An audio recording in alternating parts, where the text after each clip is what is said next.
What's good? Lucky Podcast, Onora Boys. We're in the building. Brought to you by ONORA Whiskey, ONORAWhiskey.com. It's that premium American whiskey, ONORAWhiskey.com. And if you're going to drink, by all means, make sure you do it responsibly. You got to do it responsibly. Let's go. Break it down.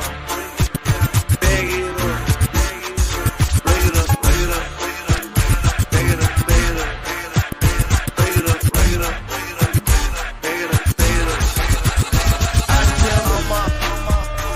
What's up, LL Nation, Lucky Podcast, MALIK'S, ZAIRE, SHAUN Davis, ONORA Whiskey. Subscribe on YouTube, Lucky Lefty Network, TikTok, Twitter, X, Instagram at Lucky Lefty Pod, Patreon.com/Lucky Lefty Network. Go subscribe today, become a patron. Lucky Legends Podcast, Players Only Podcast, audio edibles each and every day, Apple Podcasts and Spotify. You already know we're the home of the misguided passion. And we will forever be committed to making sure that we spin it different. Hey, Left, how was your weekend, bro? Good weekend, man. A lot going on in the football sphere. A lot of wins, a lot of losses. A high school team did good. 11-year-old team, we coming up. We're going to be all right. That's what I'm talking about. But, man, hey, Bama, I got, 3 more I got to get with Bama. They dropping back-to-back losses now. They trying to hurry up. They said, look, we got some games to lose before the end of this season. So hopefully it doesn't come at the expense of them crucifying Milroe and Kalen DeBoer too much. But shout out to Bronny getting his 17. He must have heard you on the podcast earlier. He had to drop 17 on you. Still trash. Against the world champs. Let's not trash. Let's not forget. Still trash. 17 ain't trash. I don't care what nobody says. He's still trash. He's trash. Notre Dame, once again, I mean, I've never seen a team win so much and still lose in the AP poll. So I don't know how those numbers work. But we'll figure this out because at the end of the day, football's only getting better and the months are getting colder. So it's getting close to coming to a head. So I'm excited to see where this season keeps going. I'm going to put Minnesota Lynx head coach Cheryl Reeves on the petty train, but I'm right there with you. What she say? I'm doubling down on your petty because you're right. It's absolutely ridiculous. That crap last night was absolutely ridiculous. She should have went off during the game, before overtime. She should have let everybody on that floor have it. She should have told the WNBA representatives at the scores table, protest this. Yeah. Put it down. I'm protesting this because she's right. They stole a championship. Yeah, that's what they said. They stole one. Flat out stole a championship, and they did it for the purposes of marketing. That's why they did it. Yeah, at New York. They did it. Yeah, Sabrina and Brianna weren't good enough to do it on the floor. So the WNBA, yeah, Sabrina was 1-19. Just like the ACC has stepped in 2 times on behalf of Miami. That's something. Yeah, that's something for sure. Because what she said, we working on our 5th, and they took 28 years to get their first. Ooh, that was petty.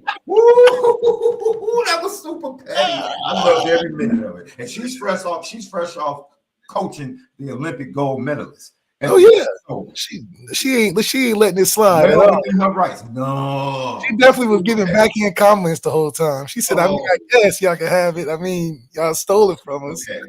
Super petty. Super petty. They don't get fined like they do in the NBA, do they?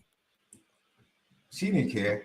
She told me before the season started. She was like, man, she said she wanted all the smoke. I'll take it all. I already know what the headline's going to be. I don't care. I don't care. You can tell that's a good coach that was getting robbed and couldn't do nothing about it. That's all it was. She was like, I cannot believe this is happening. Hey, I know we're going to talk about it on the 3rd segment, but to everybody, because see,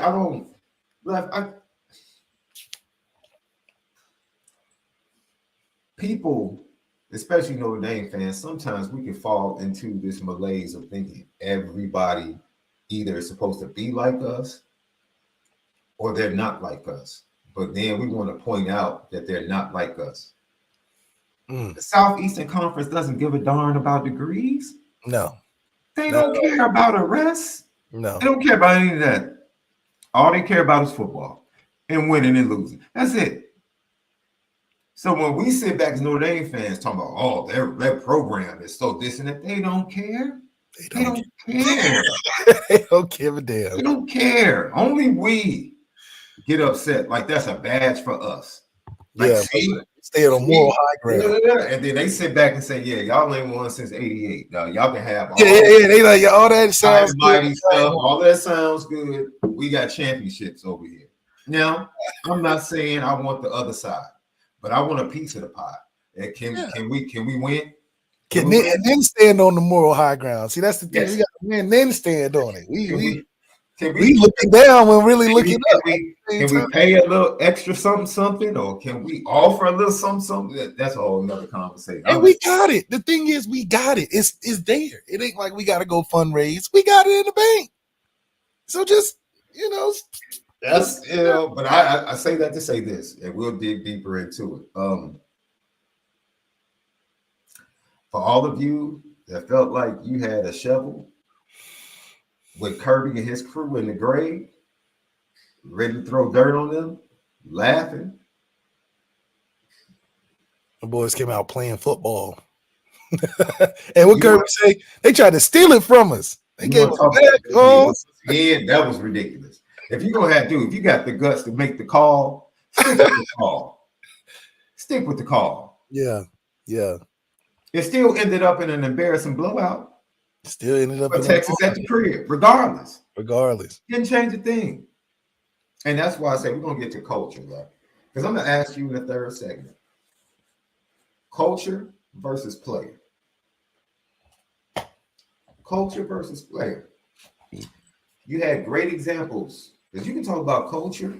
You can talk about teams. You can talk about schemes. At the end of the day, when the chips are down, players have to make plays. That's it. Players have to make plays. Ask USC. Man. Oh, no, now if you want to revel in someone's pain, Notre Dame fans, USC is giving you all you need, all the ammunition you need this year. Everything you need to laugh. I mean, my laugh away. Maryland. Man, Michigan. Hey, my Illini, they help Notre Dame fans out. Laugh at Michigan. Because it's real painful right now. You didn't have to put me on blast about our uniforms like that. My bro. Hey, y'all surprised everybody with that. They surprised everybody with that. Don't do that. Don't do that to me, man. Don't do that to me, love. That was the worst loss Michigan had because of the jerseys. Oh my goodness. You're supposed to be my brother, and you're gonna put me on social media. Did you think they look good? Did you think they look good? Bro, we're not talking about that. We got the dub. I don't care. And I thought the Shamrock jerseys needed some work. No, those jerseys over there. Y'all you like what they wore Saturday? Ours. I mean, I prefer a stripe down the side if you're gonna do white. If you're gonna do white, have a stripe down the side, maybe. It looked tacky. It looked like we couldn't decide whether we wanted to go blue. I think all blue would have looked better, but I don't know. I mean, the blue and then the white bottoms with all the white accessories it just looked a little mismatched to me. I think in the 2024 version of what jerseys are these days, even the NBA got cool ass jerseys. I think we need to, we can't be traditional and then try to switch it up. It don't work the same. If you're gonna be traditional, just stay traditional. Hell, y'all went full on uniform, and I mean that's cool because y'all said we ain't mixing no, qualms about it. But for us, I mean, it's like we're trying to be swaggy, but we ain't really got the color options to swag it out that much. Although I disagree with that. I think you just said something. I think the color options are there. I do. I just think we're so traditional minded. It's hard to be swaggy with it. And it's hard to get really swaggy with it because in order to be swaggy, you have to take chances. Yeah, we're going blue with the white. You have to take chances if you're going to be truly swagged out. Because that's not a ranked. I wouldn't rank that jersey. I really like the pinstripe jerseys when we played in New York. I really thought those was cool, but I don't know, man. We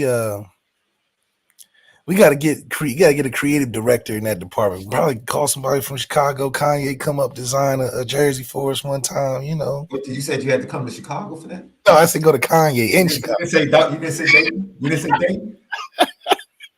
You said you need help from Chicago. We need to go to Kanye in Chicago. We understand.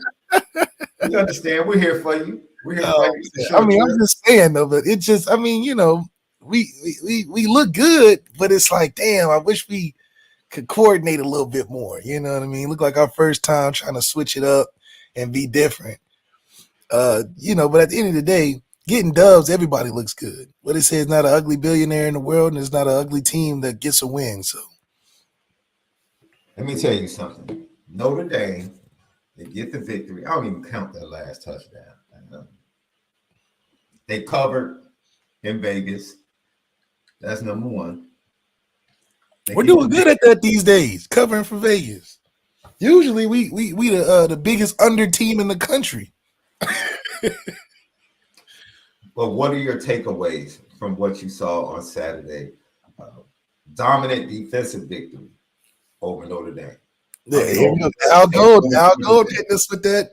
Oh man, they got this guy, and then we go up there in 7 points. I told you when he started talking about how good Zach Pyron was on Tuesday. I said, "Oh, it's a wrap. It's a wrap. He got something for him. Yeah, whatever Georgia Tech is averaging, go ahead and subtract 10 off the top. More than that, the way he putting out defense. I mean, we find a way, and which is so beautiful for our defense in the college football landscape is that we can lose guys and not lose a beat. Still, guys got playing next man up, guys playing excited, young guys flashing, and that only comes when you have a good structure, a good foundation. Year 3 in Al Golden's defense, you get a lot of guys being able to step in to roles that are clearly defined, and a guy like, you know, a Don Schuler, who we talked about a little bit earlier in the year, doing a great job of following up what Xavier Watts is doing consistently. You know that the future's bright at the safety position. The linebackers and Drake Bowen and Jaden Ausberry. I mean, you talk about dogs. And it's a good refresher from what we had last year. Last year was good, but this year it looks a little bit different. It looks a little bit more succinct, and that be able to have a good defense to allow young guys to step in and be playmakers from the go. I mean, that's a rarity that, you know, hopefully we're able to keep Al Golden from leaving. But the success of defense right now is really the beacon of light that shines at Notre Dame, because we're able to go in any environment and be consistent on defense in the world in 2024 where everybody's scoring points. I mean, I'm seeing points from everybody. But Al Golden's got something dialed in with that defense, with guys that we've lost that we probably depended on a lot going into the season. You can't tell, because the young men are stepping up and making plays, and it's a collective effort. It's not just we're getting it from one player or one group on the football. It's coming from all over. And when you got a defense that's that locked in, spearheaded by a guy like Xavier Watts, who's, you know, doing his thing again this year. We just lost Ben Morrison and still gave up 7. So it just shows you that this is a defense that was attractive on the recruiting trail. I would think we would become the hottest team on the recruiting trail defensively if you just turn on the TV on Saturday. They are one of the hottest teams. I mean, it's really attractive to watch a defense where young recruits can watch the game and be like, dang, he just got there. Saturday was a great, well, they're pretty much done defensive back wise. Mike Mickens is done. He's the one coach that's like, all right, my 25 class is sealed up. Yeah, highly competitive, sealed up. Have one decommit and go to Michigan, but now he's backing out of his Michigan commit, thinking about other schools. It's like, go back to Notre Dame because we replaced you. we moved on. We replaced you. But Madden Ferramo and Nathaniel Owusu Boateng. How you not want to join that? Did you see the linebacker? Did you not see the linebacker play? Now Colorado is leading the Big 12 in sacks, but still, Boateng, you fit for what we doing. I mean, this is linebacker you. It looks like a guy like Drake Bowen being such a staple. And then conversely on offense, we threw the pick early, and I'm like, I'm like, that's all right because they got to drive and get on offense themselves. So it's always a good relief knowing that even if a mistake happens on offense, Mhm. they got a long way to go on the opposing offense to get points because our defense is just so stout. Good to see. And then because of the defense playing so well, offense gets a lot of stabs at it. And eventually, we're going to score if you continue to give us the football and put us in good field position because we do have talent. I said in the previous keys and the pre-snap look that we definitely need to have Jeremiah Love be featured, and he was featured in a good amount of the game. And I think whenever he has a good game and gets rolling, everybody else eats off of that, and the pressure on the offense is way less. And so you see guys that are young make plays. You see the team look better on a consistency basis when you have a great guy like Jeremiah Love in your backfield. And it starts with love, ends with love. And when we do that, I see the point total being what it is, 42, 43. That's the standard number we should have been at in the beginning of the season. But like Denbrock said, when you missing some practices, when things are new, guys just getting here, it takes a little bit. But now we hitting that stride in October like we should, getting ready for November where we always are prime. So when teams are falling off, everybody got hype on that USC victory in the beginning of the season when everybody was doing good. Now what are they looking like? I mean, they can't win versus regular Big Ten teams, which isn't spelling good for us getting ready for the back half of the season where we play them and Florida State. And Florida State is abysmal, and they can't figure out nothing. So the games that we may have thought would have helped us may hurt us. Now Texas A&M being right there, climbing the charts themselves can be a good boost for us, but we need a few more teams to play well. Louisville just lost against Miami that in my opinion, I thought Miami looked pretty good, but hell, Louisville's right there. But they need to get some more wins to help our case. And so, we always knew before the beginning of the season that the regular season it won't have much wholesale impact because of who we're playing. And if we play like how we're supposed to play, these are the kind of conversations we were supposed to have in the beginning. Our whole thing was how do we use this and get the right uh, formula for winning now, so when we go into the playoffs, we can hit the ground rolling. So yes, we are happy with where we are. Like we said, it's like is Riley going to be a New York candidate during the regular season? It'll be a little hard considering there's not too many Heisman moments, but it's regularly scheduled program. We got to see another side of Steve. We got to see another side of our young guys get in there and make some plays. So this is what we intended the season to be, a training opportunity for young guys all the way to old guys to get the experience and the reps. Because when it gets to the next version of the playoffs, it gets real, but we'll be prepared and experienced. Lucky Lefty podcast. So we're going to hear from Riley Leonard. We're going to hear from Leonard Moore, two standouts from Saturday's game. Let me ask you a question before we get to your post-snap read, Left, about the offense and what you saw. Is there anything offensively that Jeremiah Love can't do? He might be the best lead blocker on the team. Oh, yeah, you saw him destroy a guy at the goal line. He's one of the best pass catchers on the team. Throw him a swing. Best running back. Yeah, clearly the best running back. Best, runner on a fake punt or fake. It's like what? What can't he do is the question, and that's the best part about it is because when you have a guy like that, that's going to kick off and make and be a threat to a defense on his own. Just imagine how easy the other guys can play off of that. Just imagine how easy the quarterback can play, and those young receivers can get active, and those young running backs can look at for motivation. We saw it work in the defensive backfield where you got a guy like Ben Morrison, Xavier Watts setting the standard, and guys in that backfield being like, damn, if they're doing that, I can do that. And you see them pop on the scene every game.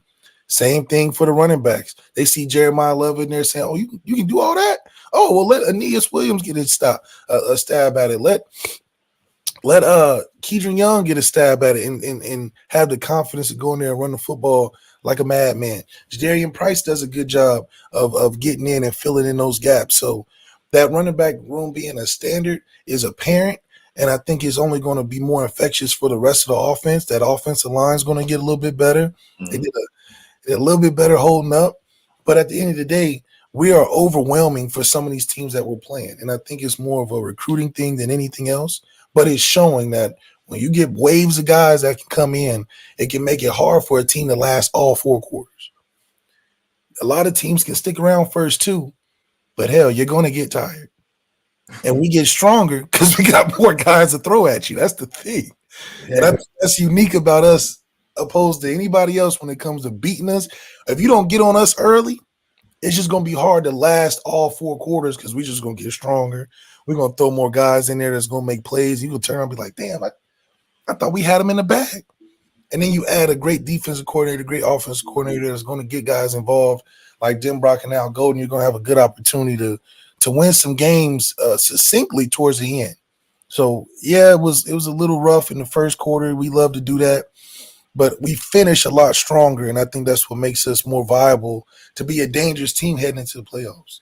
So did you like, your 3 keys? You left your record this year of hitting on your 3 keys is absolutely phenomenal, right? you said it. You were like, yo, special teams has to show up this game. It did in a big way. Also, you talked about having the ability to be physical in this game.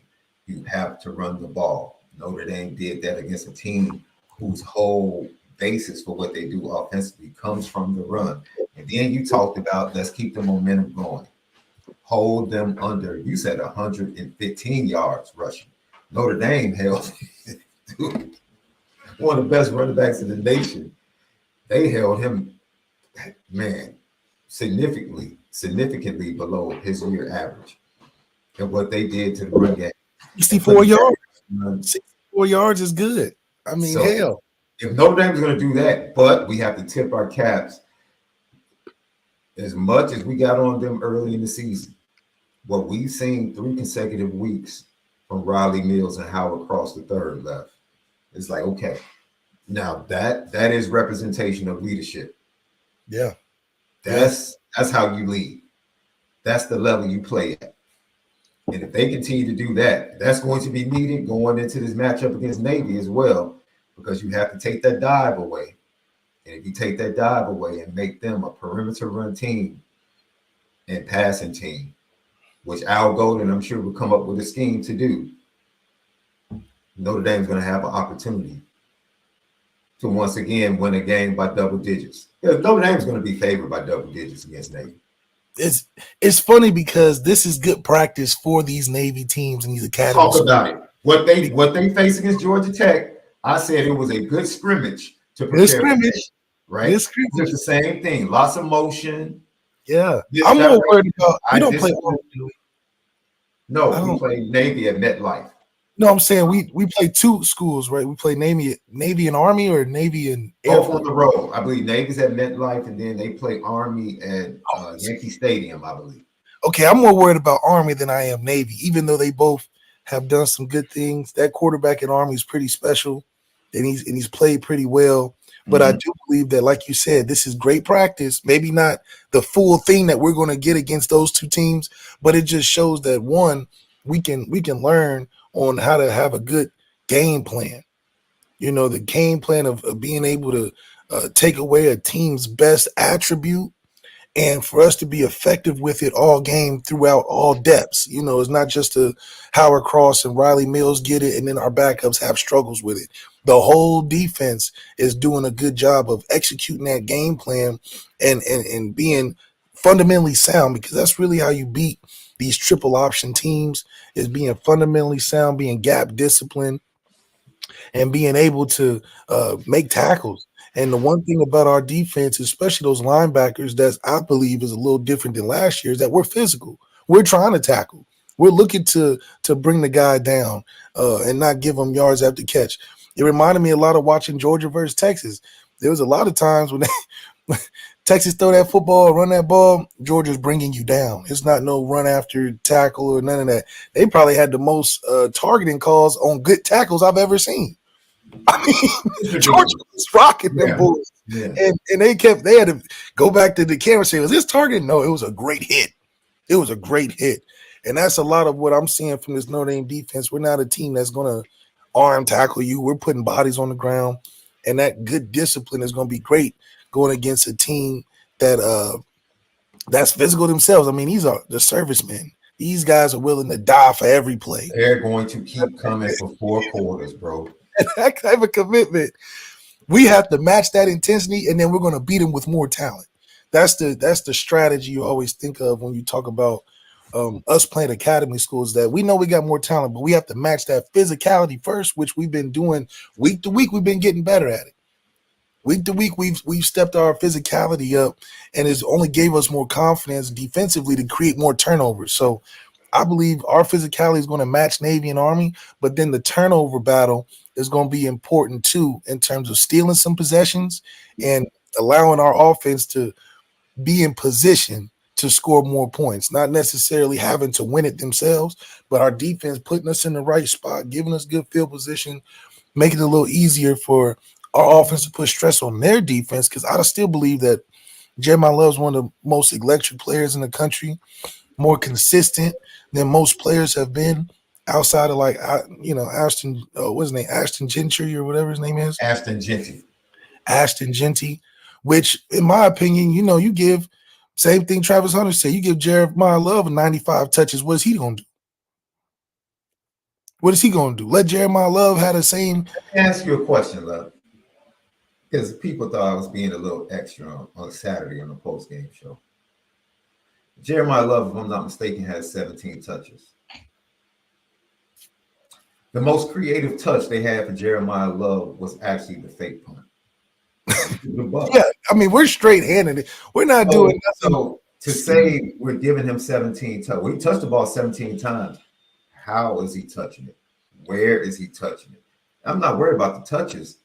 What are the quality of touches, bro? That's like asking somebody, man, he shot the ball 30 times. What type of shots? Were 10 of the shots with the shot clock running down and you just handed him the ball? Owned it up? Yeah.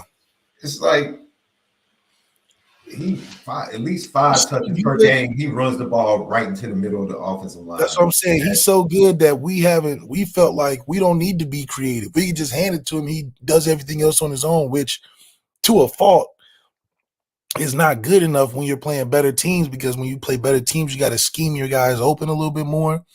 And I think because we have an abundance of talent and, the focus has been more on Riley in some cases, that our escape valve is just hand it to Jeremiah Love just to keep that number consistent. But truly forming the offense around a guy like Jeremiah Love involves a lot more creative play calling, which I think that what Denbrock's dealing with an abundance of talent, everything is more basic, more simplified, easier to just get up and run left and right, as opposed to, seeing things like we're watching in NFL, like what they do with Jaden Daniels, how they have so many creative ways to run the football with them. Running the football with the offensive line that we have makes it a little easier. Like 2015, we were so talented that it's like we're going to run left and right.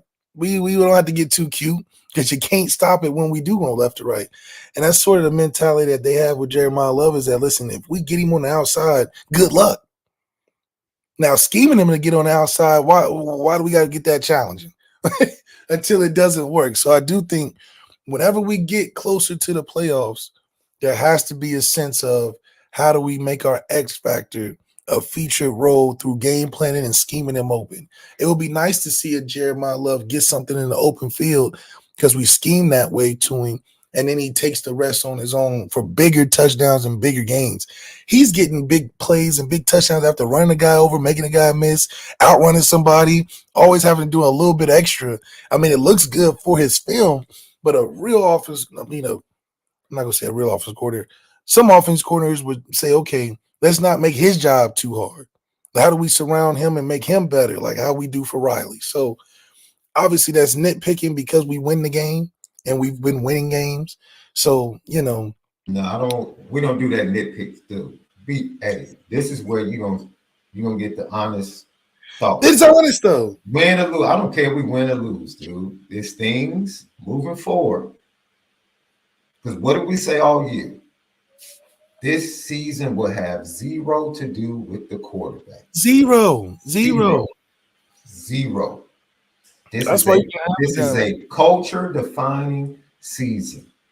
What is your culture? The one thing I love is that they have responded.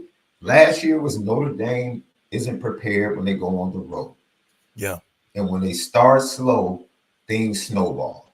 They have changed that. They have been able to respond to kickoff return fumbles. They have been able to respond to early offensive miscues, the other team scheming up their defense and scoring. They've been able to respond and win games, except for one game when they still had the opportunity late to close the game out. And once again, bad feet, bad eyes, bad ball. Yeah. Gave the opponent the ball back with the opportunity to win, and they did what they had to. Other than that, this team would be an undefeated team. But let's not fool ourselves. As currently constructed offensively, not defensively, love. No. As the offensive operation stands today, this is not a good enough offensive team to win a championship. It's not. It's not. And it's okay to say that. It's okay to say good win against Georgia Tech. Way to respond to the interception, Riley Leonard, and play well after that. But this current operation offensively is not good enough to win a national championship. And that's cool. It's cool to say that. Yeah. It's not nitpicking. That's just being honest. How good is Notre Dame? They're a good team. Good team. They're an offensive consistency away from becoming a really good team. Yeah, from being really, really scared. That's it. And they're not that far off because you're just asking them to be good at what they can do. You're not asking them to do something that they can't do. Just be good at the things that you can control.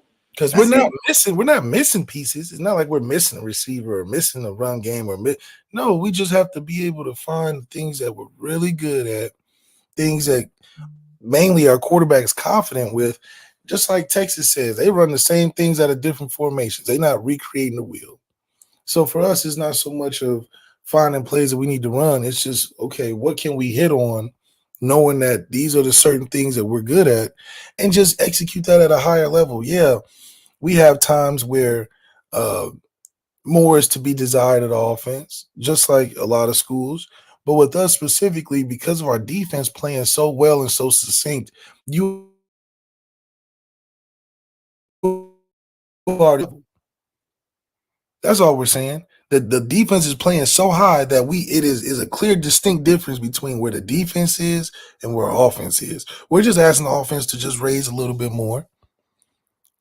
And I think with doing that, you're getting the points and the scores we have now is great. With the offense stepping up just a little bit more, like Denbrock said, it can be a top 10 offense, top 10 defense. You're talking about a team that's going to roll teams going into December and the late months. Lucky Lefty podcast. Let's get to the GTB questions. If you have a GTB question or a super chat, go ahead and throw it in. Thank you guys for these questions and your super chats. John Massey, Lil Tunchi, did you guys know Notre Dame had a 63% chance to make the playoff after that win? I don't think they brought it up enough during the game. I'm not mad. I watched it again because I heard it, but I love anytime I can hear Louis Riddick do it. Louis Riddick is really good, man. I'm a big fan of him. He's so man. You just listen to him on the podcast. He's so good at breaking the game down. He is. The soul of a game is the play-by-play guy, and the analyst has to play off of him. As an analyst, if the play-by-play guy keeps bringing up the same thing, what are you going to do? Are you going to make him look bad and tell him to move on? Or are you going to find a way to talk about what he keeps bringing up? So that's on the play-by-play guy. Like, dude, you have notes. Go to something else. All right. Georgia Tech's not giving you a compelling game. Okay, fine. Go find some other things to talk about. Have a story about the quarterback. Have a story about one of the linebackers. Have a story about Marcus Freeman and what he said in the meetings. Have something to go to. Right. So, yeah, it was, yeah. They overplayed their hand, the mentioning of the 63% thing. They did the chart, showed the up and down flow after the Northern Illinois loss and after the Texas A&M win, Northern Illinois loss, and how it's going back up with each win. And yes, Notre Dame has to win out. Heck, Tennessee has to win out. Georgia has to win out. Like, dude, Tennessee and Georgia is basically a play-in or play-out game. Whoever wins that is going to have 2 losses, right? Texas has to face Texas A&M. That game is going to matter to one of them because it's going to put somebody in the 2-loss category. But we can't. I don't think they're going to play the playoffs based on that because that means Iowa State going to be top 5. No. What I mean is the top 2 teams, the top 3 teams in the SEC are getting in. Okay. Yeah, just for that 4th slot. Now you're in trouble. Texas A&M has 1 loss. Texas has 1 loss. Georgia has 1 loss. That's 3 teams right there. Those are the top teams in the SEC. So now Tennessee, Alabama, they both have 2 losses.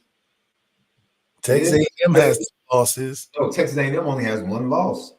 That's really? Dame. Oh, I thought they had. Damn. That's Notre Dame. But you're not gonna put in.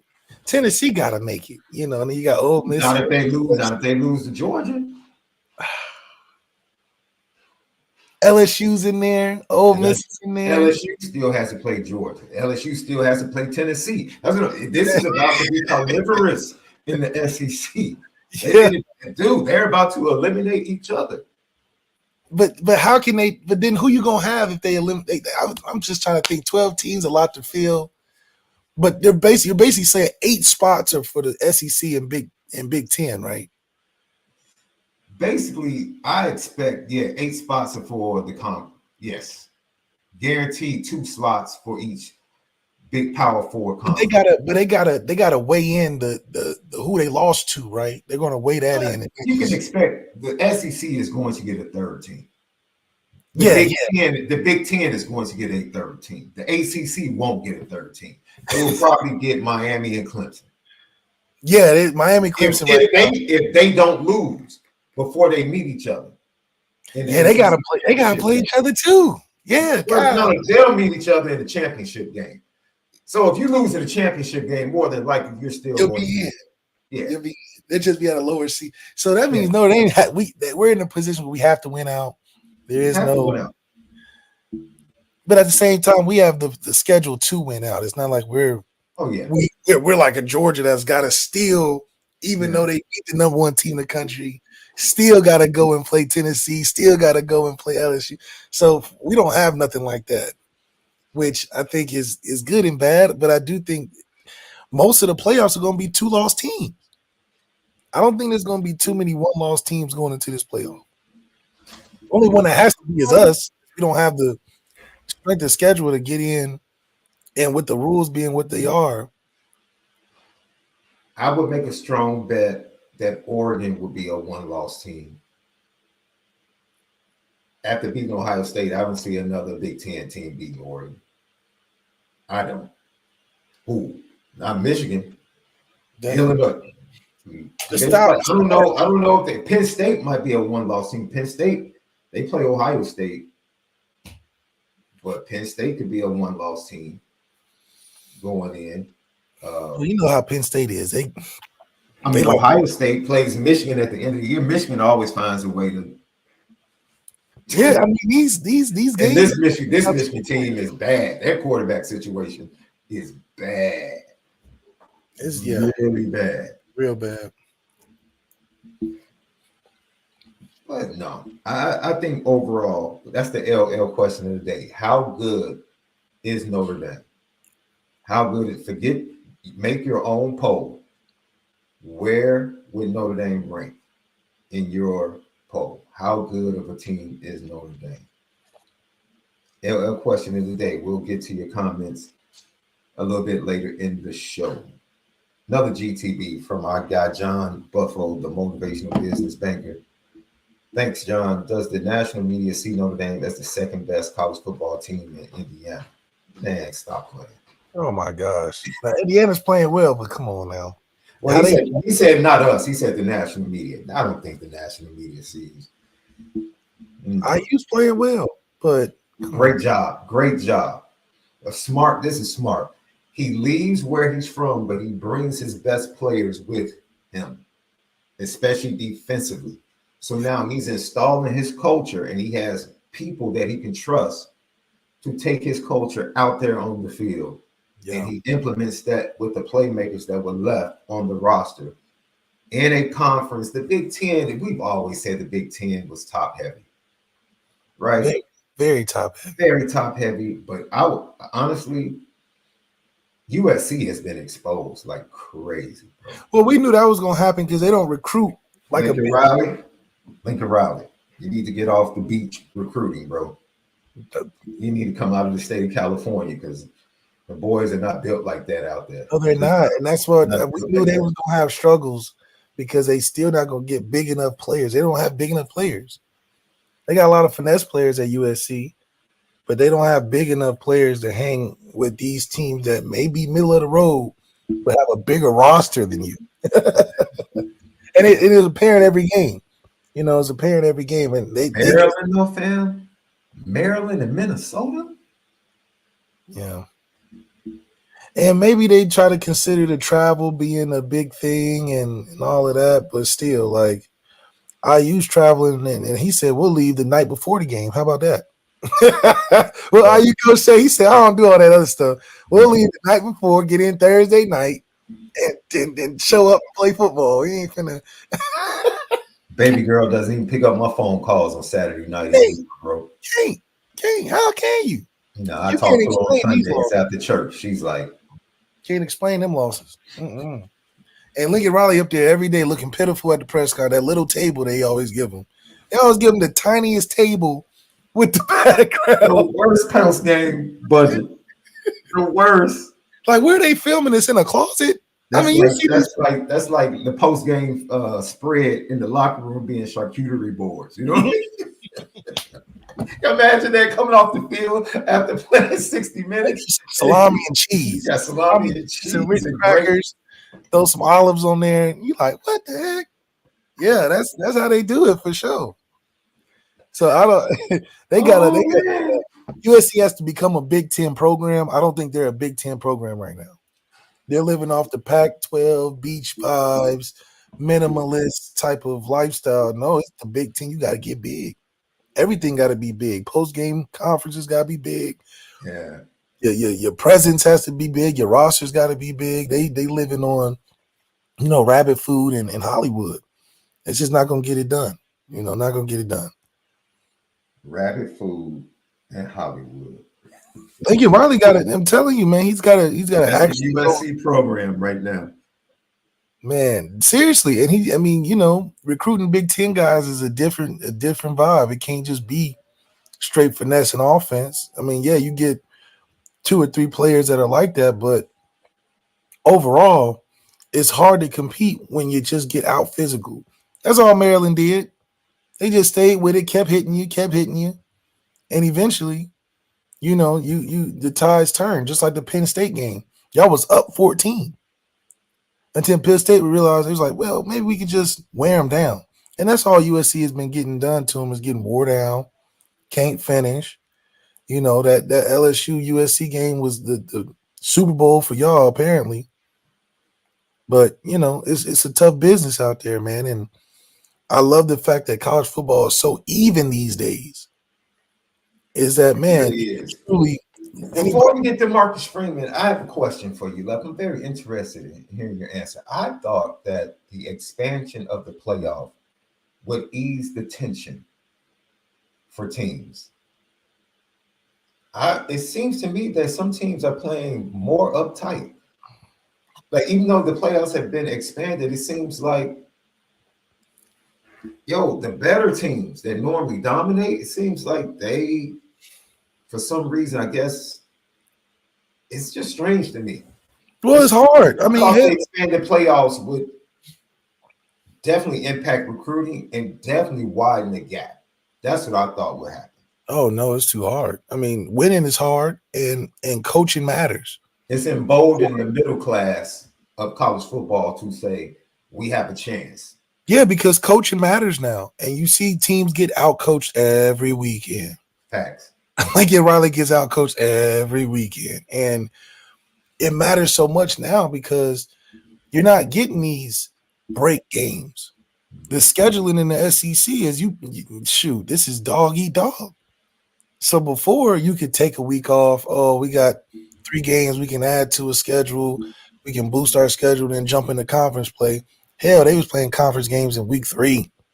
So now your coaching acumen has to step up because teams are a lot better and games mean a lot more. The guys aren't trying to lose because, hell, 3 losses might get you fired. Like, they just fired their offensive coordinator at USC.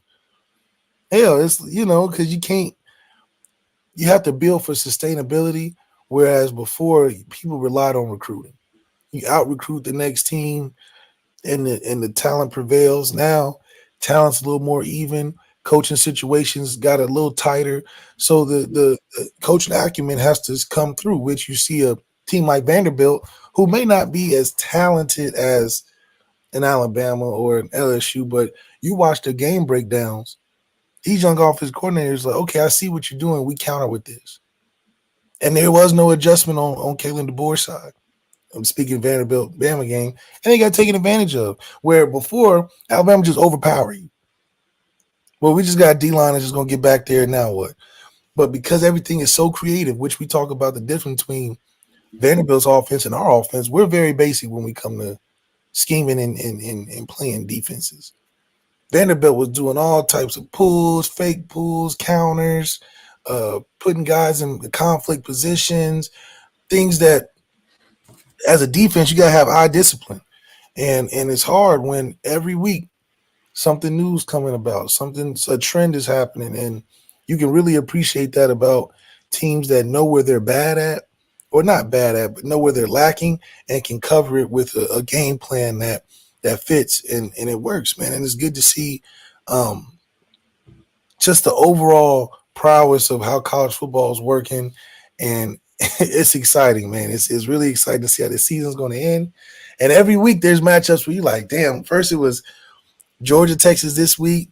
The week before, it was Colorado State versus Kansas State, 2 good teams. The week before that, you had your Michigan, Texas, and you so many different opportunities to win. Hell, Florida, as bad as they're playing really well. They're playing well. They should have beaten Tennessee. They should have beaten Tennessee at Tennessee. I think they should have went for it on 2, but whatever. Yeah. But that just shows you that, yeah, these games weigh a lot more to teams because of the difficulty from week to week. Georgia just came off of losing and had to jump right back into the mix. But that's who else is playing well? That edge.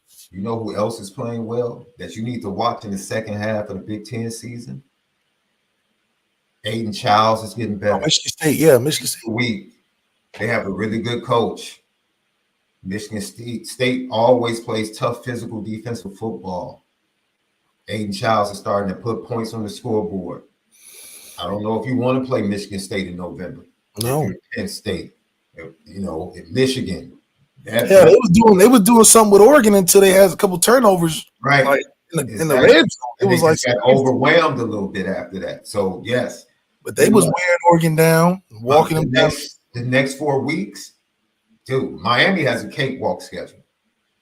They're done. They beat Louisville. They're not losing the rest of the way. They ain't playing no defense either, so you can talk about it. They ain't playing no defense. But see, that goes to. But see, this is the point. They got a dude. No matter what happens, their defense is opportunistic. But they're opportunistic. They're not stout. They just looking for turnovers and big plays. They got a dude. They have a dude at quarterback. Cam Ward's playing well. They do. It doesn't matter. Louisville came down, tied the game up. You saw his face. He just okay.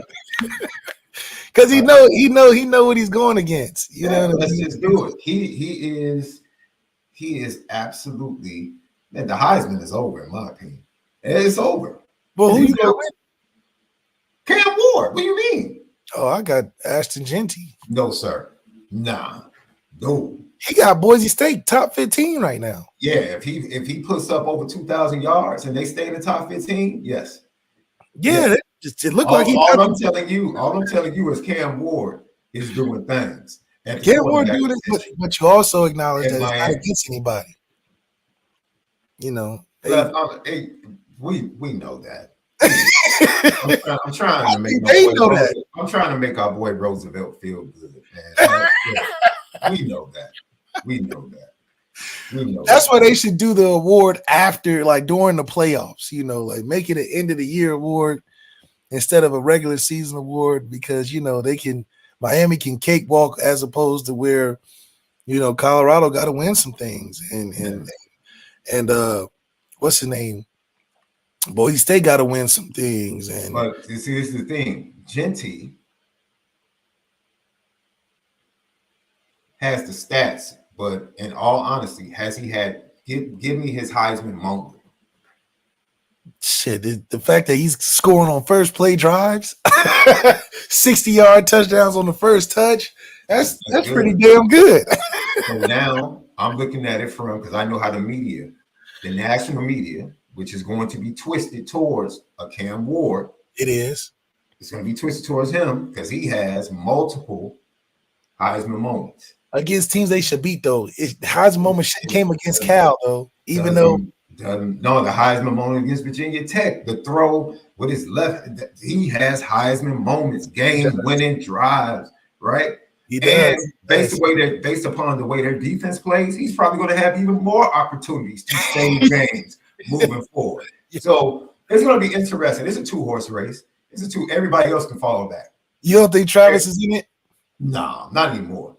Not anymore. Because they're starting to save him physically.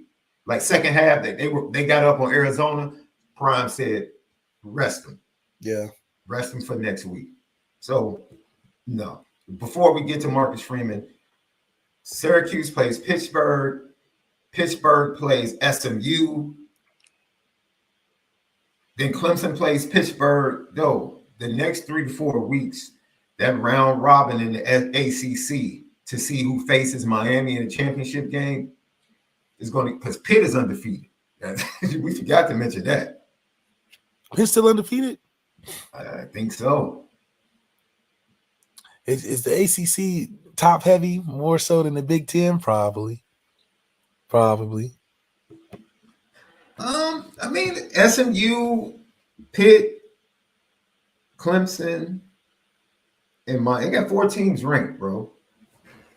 4 teams, and out of that round robin, 2 of those teams will make it. And they're competitive, right? Because Virginia Tech was very competitive against Miami. Cal was very competitive against Miami. Clemson really hasn't had it. Clemson has played a subpar schedule, looked really good, and then when they played a good team, they got embarrassed. So do we really know who Clemson is at this point? I probably say no. We probably don't know who Pittsburgh is. Syracuse has a chance. Really, 5 teams have a chance to make it to that ACC championship. Should be interesting. We spin it different. Lucky Lefty podcast. Marcus Freeman. You know what I love about Marcus Freeman? He's finally starting to be himself. Yeah. He's finally starting to be himself. And I don't think he's happy. There are a few things I don't think he's happy with concerning his team. But this is what he had to say immediately after a big win on the road against Georgia Tech. Team win. I told Coach Key after the game, I got a lot of respect for that program. They've done a heck of a job, man, in terms of where they've gotten this program to. And the way they play today, they play with a physicality and an edge. I got a lot of respect for. But our guys played well, as you look at the overall picture.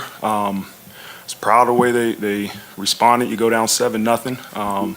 We're able to respond defensively, made the corrections necessary, and offensively really got it rolling those last 2 drives of the first half. And so, and continue to build on that momentum as we got in the second half. So, you know, overall, man, everybody had a part of it. There's no one person that you try to give the success and point out. It's a group effort. That it took everybody in that room to get their job done to achieve the team glory that we aspire to have on Saturdays. Yeah, it was a team effort. Really good team win on the road. I want to say this. Marcus Freeman has taken a lot of heat. Deservedly so in certain areas, certain parameters. He's a defensive-minded coach. No different than Nick Saban, no different than Kirby Smart, who both at times during their regime had to take fire for the offense being ineffective. We heard the same thing when Nick Saban had to adjust and he started getting players like Julio Jones. He started going from the Greg McElroys and getting top flight 5-star quarterbacks into Nick Saban heard the same fire coming from the fan base and media that Marcus Freeman is hearing. Kirby Smart heard the same things until he upgraded the offense and the speed and the playmaking ability. The only thing he hasn't changed is he really hasn't gone out and got that top-notch quarterback yet. He won 2 championships with an average quarterback that played really good. He was a really good college quarterback. So Marcus Freeman is hearing the same thing, but what Marcus Freeman did on Saturday, you can't blame him for that offense. I don't want to hear that Marcus Freeman holding the offense back. He gave that offense every opportunity to put points on the board. Yeah. Going for it on 4th down. They scored a touchdown. It's a minute 40 left. What does he do? After Georgia Tech gets 3 yards, he calls timeout because he knows Georgia Tech only has 1 timeout. Yep. So good. If we stop them here, I'm going to use the other timeouts to get the ball back to you with a little bit over a minute left. Let's go put more points on the board. Fake punt, fake field goal. Marcus Freeman did everything to give extra possessions to his offense. So because they were ineffective and couldn't score points after turnovers, couldn't score points after being given short fields, that's not on Marcus Freeman. The head coach is being aggressive, wanting the offense to put points on the board. So we can talk about the past, but as of Saturday, that was not his issue. No. So we need to look elsewhere. Yeah, and I think Marcus Freeman being aggressive like this fits his personality a lot because at the end of the day, he knows that the offense needs that kickstart, and he's giving them every chance through coaching and coaching situations to challenge his offense to be like, okay, he knows he can take some chances and risk on defense. He knows he can put his defense in some compromising positions if it's in good faith for the offense. Because as long as the offense has the opportunity to go out there and win in possessions and win in different circumstances and situations on the field, he knows his defense can cover. So it allows him to be more aggressive as a head coach, and I think that's his driving factor is because Al Golden got his back, that defense got his back, so he can do a fake punt on 4th and 8. He can go for it in the middle of the field when most people wouldn't, right? Because I would. I mean, hell, if we only giving up 7 points a game last 3 games, I'm going for everything. I might even try a couple onside kicks coming out of half. Hell, Georgia did. Which Georgia did come out of half. They did an onside kick. They said, we don't care we're down 15. We just held y'all to 38 yards in the first half. So I'm going to onside kick coming out just to let you know, hey, and they probably wouldn't have scored 15 if they didn't do the onside in the half. Because the only way they scored is because they had a short field coming out of half. So I agree that Marcus Freeman's ability to be more aggressive is due to the fact of his confidence in his defense. And he's like, all right, Riley, I'm taking chances for you to go out there and prove that this offense can be dominant as well. And I think if he keeps that up and doesn't shy away from being more aggressive, that's gonna pan out for when we get to the playoffs. I agree. And Norman Johnson, relax. You don't have to use exclamation points. That doesn't prove anything. That doesn't make your point valid or right. What'd he say? He's talking about no one is putting him in. He has to win championships to be in the category of Kirby Smart and Nick Saban. The point is, before they won championships, they were blamed for the exact same thing as defensive coaches that Marcus Freeman was blamed for. Is being blamed for offensively. It's amazing how we blame the head coach for offensive miscues. Now, you want to blame Marcus Freeman for something? Blame him for the quarterbacks he's went and got out of the portal. Yeah, that's all. Blame him for that. Blame him for that. Well, don't blame him for not getting the ball to your playmaker in the best positions consistently. That's not on him. You're right. They shouldn't have to go for fake field goals and fake punts. That's not on Marcus Freeman. Marcus Freeman, as the head coach, gave them possessions to see what they could do. Forget the field goals. They get turnovers. They got turnovers 2 against Texas A&M. Couldn't do a thing with them. Game 1, couldn't do anything. Is that on Marcus Freeman? Because Marcus Freeman, as the defensive head coach, his defense, they got the turnovers. They did their job. They continue to do their job. Yeah, we even scored on defense this week with a pick 6. They continue to do their job.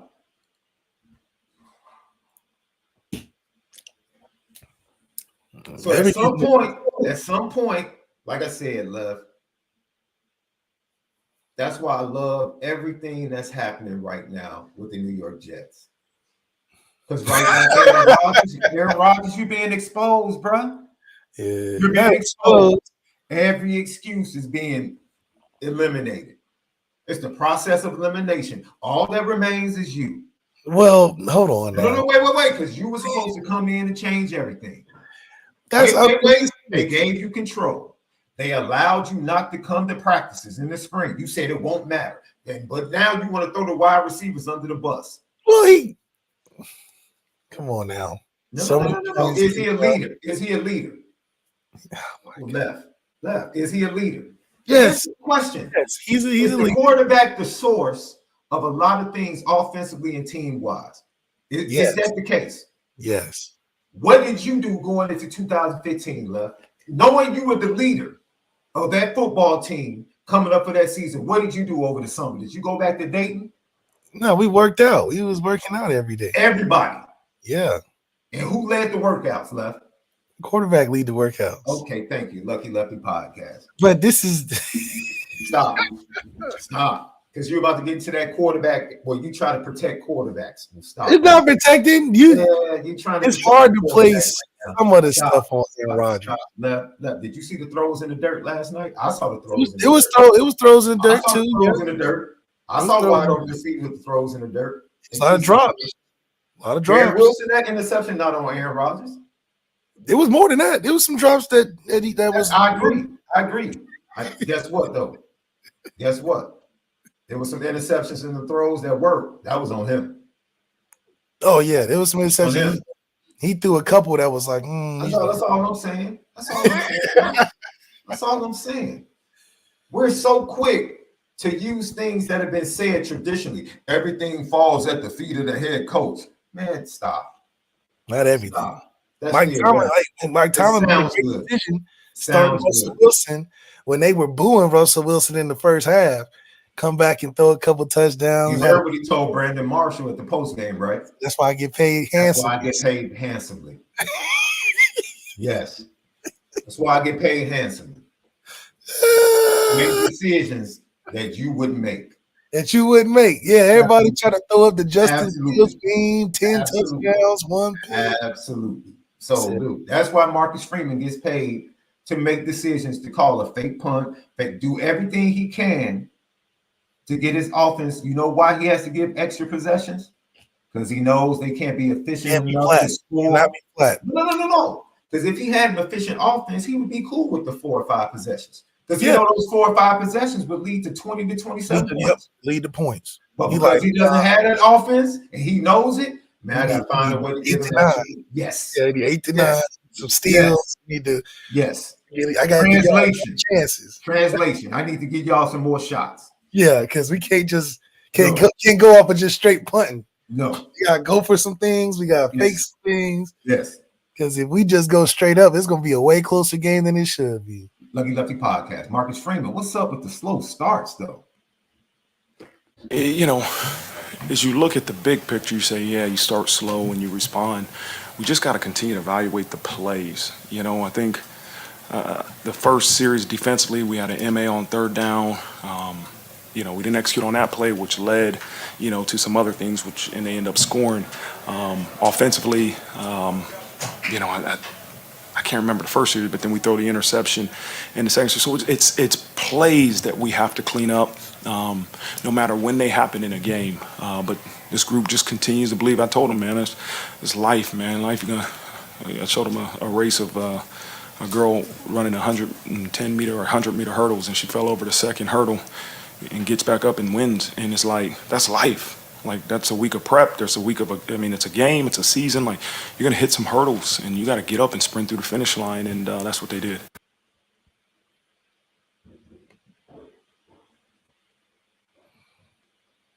Yeah. I think what's crazy, too, is that man, everybody else in that race must have been slow in the mug, though. Real talk. slow. Yeah. That's a great story, Coach. Great story. But we're not looking to trip over a hurdle. You know, that's not what we But that is life, though. You're gonna have. I don't think tripping over a hurdle. This is the thing.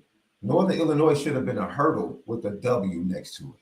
Oh yeah, that should have been a that should trip. have been a stumble. That should have been a stumble. Yes. Quick little. Yes. But, recovery W. It wasn't. That's the issue. Yeah, and I think he's right. You know, it all sounds good on the game plan, and you get in the game, bullets start flying, things happen. How do you respond? Which is, you know, the normal procedure for most, if not all, games. I think having a more succinct, like he said in the beginning, the game plan in the first 10, 15 calls, that could be a little bit better. That could be a little more explosive. You know, I think some of the things like we'll see from Riley, where he talks about his practicing certain parts of the game plan early and him being locked in instead of letting the play develop how it's supposed to, because it may not be how we said in practice. Facts. But it can still be a good play if you read it out. The play is good, but you got to read it out every time. It can't just be predetermined, which goes back to why game planning is important, but also understanding why we're calling things. If you understand why we're calling this double post because of a potential look, the read doesn't change, but you locking in on one guy thinking that it's going to be there is a little naive, considering that it may not always happen perfect. How do you adjust and respond and make the play better is where the QB greatness comes in. Because we like this play. Oh, the first thing wasn't there, but the second thing is. And that's something that comes with time and reps, things that Riley's limited on in the beginning. But, you know, it's also the difference between a tier 1 and a tier 4 quarterback. Like, if you, not saying he's tier 4, he's more like tier in between. But, you know, a tier 1 guy, Cam Ward, he's going to make that adjustment. Yeah. And so as long as we don't become too robotic, which is probably the fix I would have for Marcus Freeman about starting faster, we're just too robotic and too locked in to saying this is what's going to be there in the first 15 or 10 plays. Yeah. Be a little more fluid, Riley, a little more active within, you know, what happens in play-by-play in the next play. And, you know, we can fix starting faster. I just like the fact that we finish strong, we wake up a little bit, and we hunker down and make plays when it matters towards the end of the game. But that comes from wearing on the team, depth, you know, the overall physicality. I think we just outmatch ACC teams that could be just regional developed teams. You know, some of these teams don't go that far with recruiting. So that always, I think, gives us the advantage when we play the ACC schedule specifically, is because we're out recruiting that region. So because of that, you wear on that, and you make it hard for teams to adjust, because all those other teams are playing the same teams in that region. So when they start playing us, they're like, damn, they bringing all types of stuff from different places. It's just hard to beat. Yeah. It's hard to beat, you know. So I think that's where we have our advantage. But when we play in these playoffs against teams that are strategically built a little bit better, that's when that decision making, those starting faster, matters a lot more, which is what we need to improve on as we get later in the season. Super chat. Thank you, John Massey. Lil Tunchi left the Border Patrol. John Massey, man, him an Indy Milton fan, bro. I'm telling you, man. You guys are so petty. Keep them at the border, you know. Man, you guys are so petty. True. You guys are so petty, man. Someone else had a good question. Oh, Nicholas Grosh. No, man, I'm not talking. Look, I'm not mentioning my alumni. I don't want to mess with the mojo. Hey, man, look. Hey, ILLINI Oski Wawa. Hey, dude. Hey, who y'all play next week? I don't know. I don't care. All I know is we have Indiana and Northwestern. Okay, those 2 games. No matter what year, you have to beat Indiana and Northwestern. You gotta beat them too. Yeah, you gotta beat them too. Yeah, has to be able to talk that talk. You have to. Nothing has changed. Don't ask me who they play. I don't ask. I don't want to even be. I don't even talk about it. I'm talking about it. Hey, we played Penn State. We played Michigan. Hey, we did our job. It is what it is. Let me calmly deal with this. Okay, Norman Johnston. It's a nice try. It's a nice try. Okay.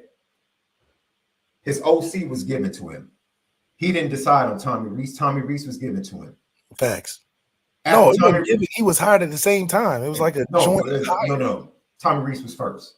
Oh yeah, I forgot. Tommy Rees was first. So Mike Denbrock is literally his first choice as offensive coordinator. Why? That was because his next choice was Andy Ludwig. That for whatever reason, the university said no. No. It was reported that he just didn't want to come. Yes, they reported. He came to Compton Ice Arena. He didn't really want to come. Great weekend, and then all of a sudden he's just like, "No, I'm good." Yeah, he's offered the job. Yeah, he preferred to stay in Utah. Yeah, okay. Right. So he has to elevate Jared Parker because they told him the guy you want, no, for whatever reason, no. Right. Oh, but there's a guy in the house already that just who probably didn't even know he was on the short list. They finally give him Mike Denbrock. All right, so your OC thing, you're wrong.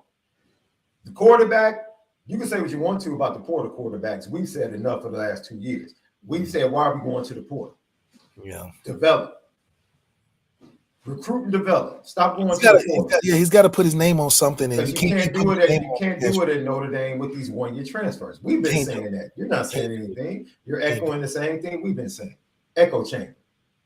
That's the one thing you say goes at the feet. You can lay that at the feet of Marcus Freeman because he's the ultimate decision. Yeah. He's the ultimate decision. Can't get it done on 1 year. I'm upset that the offensive coordinator is involved in the process and then bounces back-to-back years. Tommy Rees goes out, gets Sam Hartman, leaves him out to dry. Jared Parker, Riley Leonard. I'm going to go take the coaching job at Troy. For the first time, the guy he wanted, Mike Denbrock, who he reached out to before he met with Andy Ludwig. He reached out to Mike Denbrock last year. Mike Denbrock said no. He went to Andy Ludwig and was denied Andy Ludwig. Denied. So he finally gets his guy in his 3rd year of head coaching. I don't know where else that happens in college football, only at Notre Dame. Yeah, only in Notre Dame could the head coach get his guy offensively denied in the 3rd season. But it is what it is. That's just a weird thing to happen. I'll say this. I would not say anything. I don't agree with the transfer quarterback situation. That goes directly to Marcus Freeman. But the guys he has, Kenny Minchie, CJ Carter, that's the true test of Notre Dame's quarterback situation. Because whether you want to say it or not, I know he wears the helmet. He's your starting quarterback. Riley Leonard's not a Notre Dame quarterback. He's not evaluated. recruited and developed in Notre Dame. He's not Yep. a Notre Dame quarterback. Kenny Minchie and CJ Carr will be Notre Dame quarterbacks through and through. Yes. Period. Notre Dame quarterbacks through and through. That will be the test of Marcus Freeman and his quarterbacks. I agree. And hopefully we can get to that next season. Hopefully we can. We have to clean that up. We have to be honest about the things that are his fault, and then we have to be honest about other things that were out of his control. There are things that are flat out his fault. There are bullets left. You say there are bullets that Marcus Freeman has taken for other people publicly that had absolutely nothing to do with what he wanted for this program. Period. I don't think any other head coach in football has had to do that in his first 2 years. If you find someone that's had to do that in the first 2 years, let me know. And who he is now and where this team is, if they win out, if they find a way to win out with all of the injuries that they've had to key players, to starters, the strength of their offensive line was the interior. They lost 2 of their interior offensive line. They already had issues at tackle because they lost their best offensive tackle, the best offensive lineman in camp. And they're still winning games. They went to Texas A&M and won a game with 2 freshman linemen. Who does that? We're not about to sit up here and lament over Marcus Freeman and not give him credit as a head coach for doing. He took 2 freshman offensive linemen into College Station in front of 100,000 people and won when Riley Leonard was nowhere near the quarterback that he is right now. Riley Leonard was almost bad. And he still went to Texas A&M and won. Beat a ranked team, a one-loss SEC team on the road as a head coach. Give the man credit. Give him credit. Give him credit. Don't sit up here and talk all of this other foolishness, but you don't want to give him credit. Give him credit. Just give him credit, yeah. Show me the other head coaches that could take questionable quarterback play and 2 freshman linemen making their first start on the road in the SEC and win games, and we can have a conversation. Show me that. Show me that. And we have a conversation. He lost to NIU. We blasted him for it. Oh, he yeah. said it was unacceptable. Unacceptable. The point is, get on him for what you get on him for and what he deserves, and give him credit for what he deserves. Yeah, it's about. Yeah, don't be one-sided and just lambaste somebody for what they don't do, but then want to ignore what they do. Because that's hate. He deserves praise for a lot. The fact that they have depth, that's Marcus Freeman. The fact they keep losing people and continue to put good players in those positions. They're having good outcomes in the game. All because of Marcus Freeman. Don't forget that. Don't forget that, Left. The roster depth is Marcus Freeman. Marcus Freeman, for sure. It's Marcus Freeman. They're still the most talented team when they take the field with all the injuries because of Marcus Freeman. Hell, players. We don't want to talk about that, but we don't want to talk about that, though. We got Ben Morrison came back, Cam Ward came back, Isaiah Fauski came back because they wanted to play under Marcus Freeman. We don't want to talk about that. Deuce Knight for about a year and a half. They don't want to talk about that, but they don't want to talk about that, Left. Fans don't want to talk about that. Deuce literally told you, I only They don't want. He still hasn't given Marcus Freeman credit for beating Texas A&M with 2 freshman linemen making that first start. Still hasn't given him credit. And the credit's even going to show more because they're doing still hasn't said, you know, you're right about that. Because we made kind of despite NIU, despite this, he deserves credit for that. He still hasn't said anything about the roster being totally different than what was left under Brian Kelly. roster was ridiculous under Brian Kelly when he left. Ridiculous. Hell, he's still dealing with the The quarterback. depth right now is absolutely amazing. Amazing. Except on punt return. Where is now Tyler Buckner's getting back Don't there? say anything. Hey, no, don't do that. Don't do that. Euro, I call him Euro. Euro is he's doing a pretty good job. He's not, you know why? Because he's not fair catching. He's not, hey, he's fearless now. He's fearless. He's fearless. He's fearless. He's fearless. I just want people to be fair. He ain't fair catching. I just want people to be fair because we're gonna get on Marcus Freeman. I can't speak for anybody else. We get on Marcus Freeman. We get on every time. Every time he deserves it, we get him. We get on him. Yeah. We But do you not better believe we're gonna give the man credit. We got to. We not haters because that's what We y'all can't sit up here. We can't sit up here and say, "Oh man, this team is deep." Oh, these youngsters. Somebody said, "Talk about the youngsters on defense." Yeah, Where they came from? Who went after them? Exactly. Where did they come from? That defense you're watching. Who spearheaded that move? Yeah. How did he keep a defensive coordinator that could have left last year? Al Golden told you, I'm here because I believe in Marcus Freeman. He didn't say I'm here because Notre Dame. Man. Denbrock said it. Denbrock said when he came in, Marcus Freeman reached out again, and I just couldn't deny it. I couldn't deny it. I love what he's doing, love what he's preaching. Al Golden could have left last year. He said, I'm not leaving. I'm playing for Marcus Freeman. Hell, he came back to school because of Marcus Freeman. He came back and said a lot of guys, they do all this talking, but whatever Marcus Freeman say, I believe it. That's Matter why. of fact, but before you get on Marcus Freeman, go look at the losses in the first 3 years for Brian Kelly. There's some questionable losses on that resume too. USF, you at home. That was a bad loss. Some real question about it. If that's what we're gonna do. Pittsburgh. We're gonna sit down and have a full examination of bad losses by head coaches. Northwestern beat us. Yeah, crap. Duke beat us at home. You were there for that Northwestern loss. Duke beat us at home. Hell. Tulsa. We lost to Tulsa. Yeah, it was the Bible Belt, bro. Yeah, there's some games we lost that we shouldn't have. Man. What are we talking about? Dude, we gotta stop, man. We gotta stop, man, and be fair. Stop overreacting to certain things. Just be fair. It's okay. You have a one-loss team, regardless, that more than likely is going to make the playoffs if they handle business. More than likely. If they don't handle business, guess who's going to be here to talk about it and say, "Hey, Coach Freeman, what's up with this? What's up? How you lose that?" Yeah, special teams, huge. Thought we did a great job on field goal block. We got a lot of push there, and I think that was Bryce Young that got the field goal block.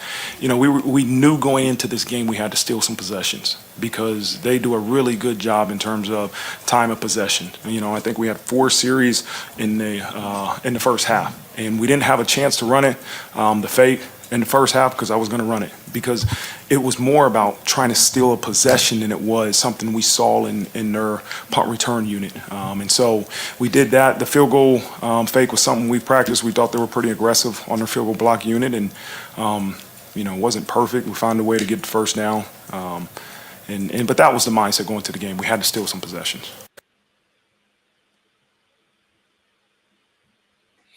Well, we talked about stealing. That's good practice. Got to do the same thing for Navy. Yeah.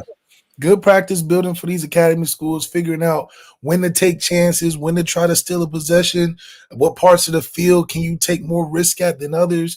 Those all have to be practiced because when we come into these academy weeks, that's going to have to be implemented, and that's going to have to be the focus because we know that time possession is on these other teams' side. That's how they win games. That's how they go about strategizing. Knowing our weaknesses on offense, we're not a team that can get 5 possessions and get 5 touchdowns. Why can't we be the team that possesses the ball? See, that's the issue. Nobody wants to ask that question.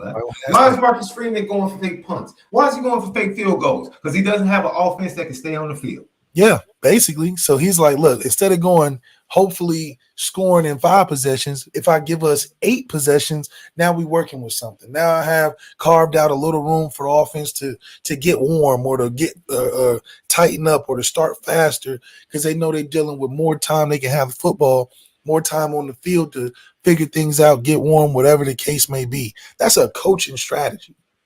That's something that is not That's something that's been thought out, something that's been game planned, and he's looking ahead while staying in the present and focusing on strategies that help his offense, which he knows and is not ignorant to, needs a little bit of help.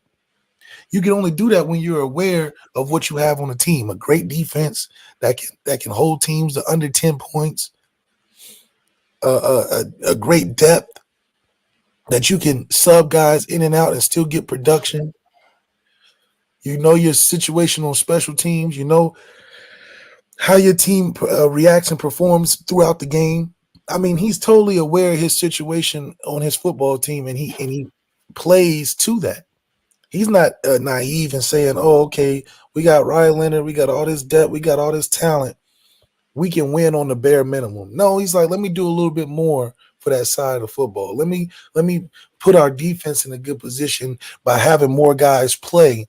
So now when we go down, we're not afraid to put a Kenny Urlacher in, a Christian Gray in, a Carson Hobbs in, some of our young D linemen, because I know that they've gotten experience and have played in these games where they're ready and have the confidence and been in tight situations."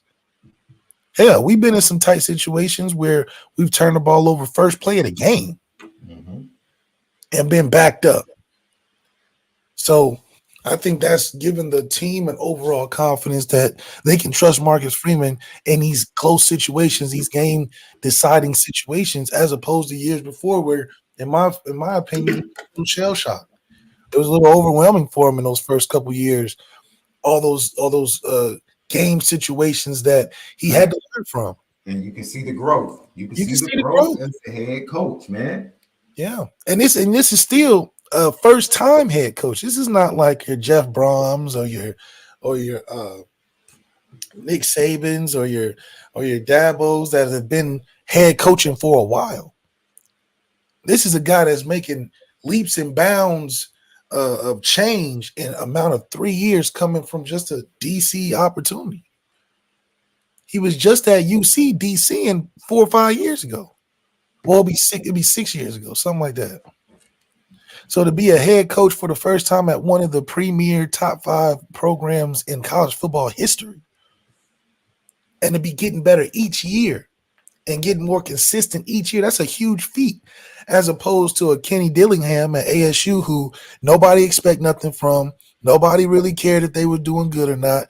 He's turned that program around, but he wasn't never at a great traditional program.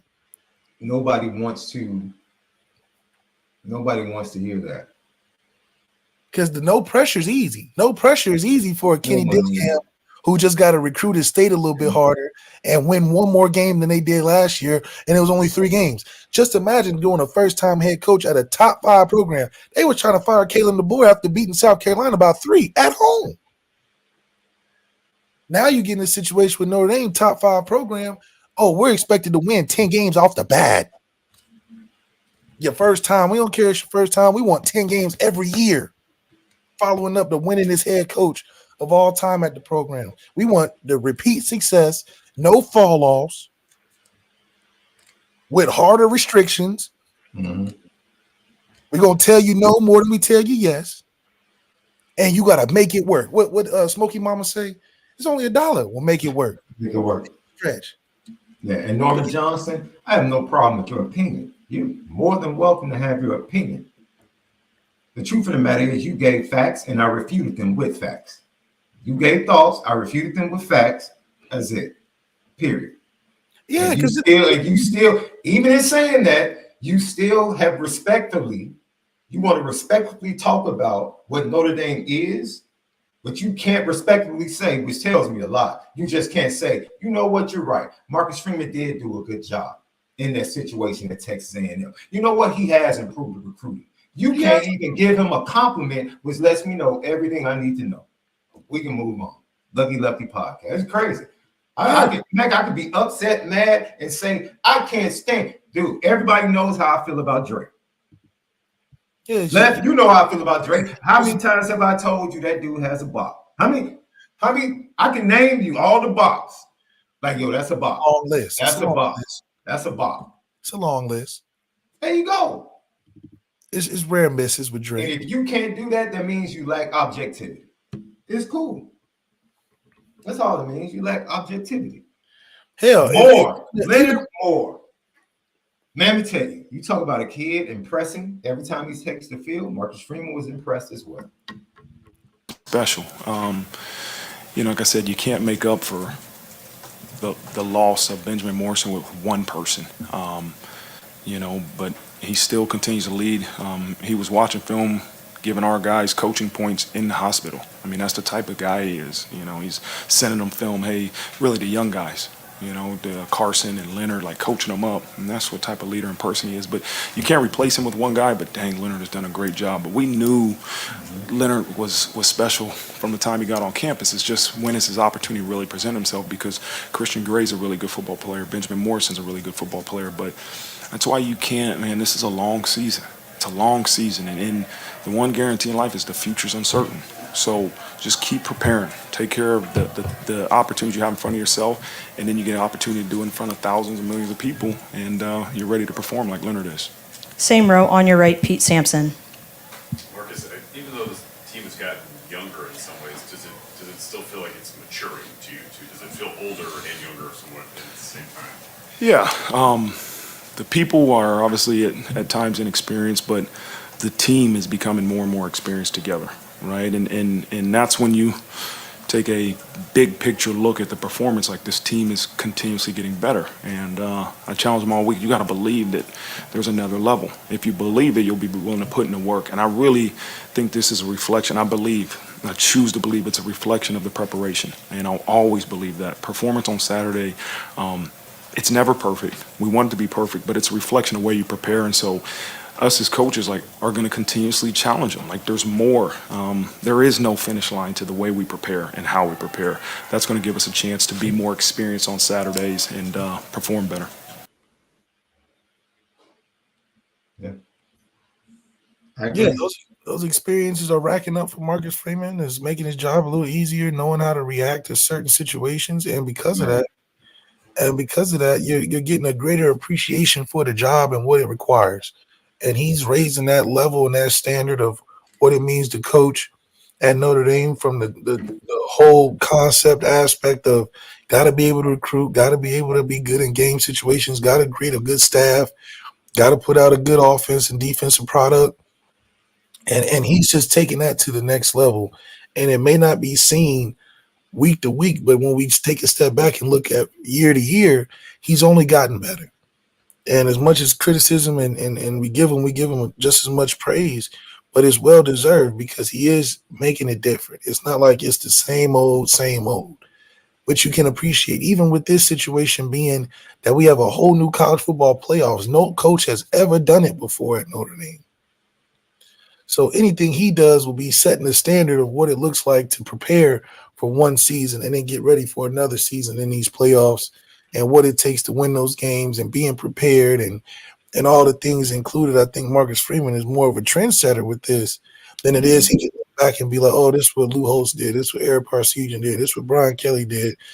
He almost can't. Before, that standard was we got to go 11-0, 12-0, get to the playoffs. Yes. Yeah. Now it's like, hell, how do you manage your roster to stay healthy enough to get to the second season? And in the second season, what's that experience like? Who is he going to call?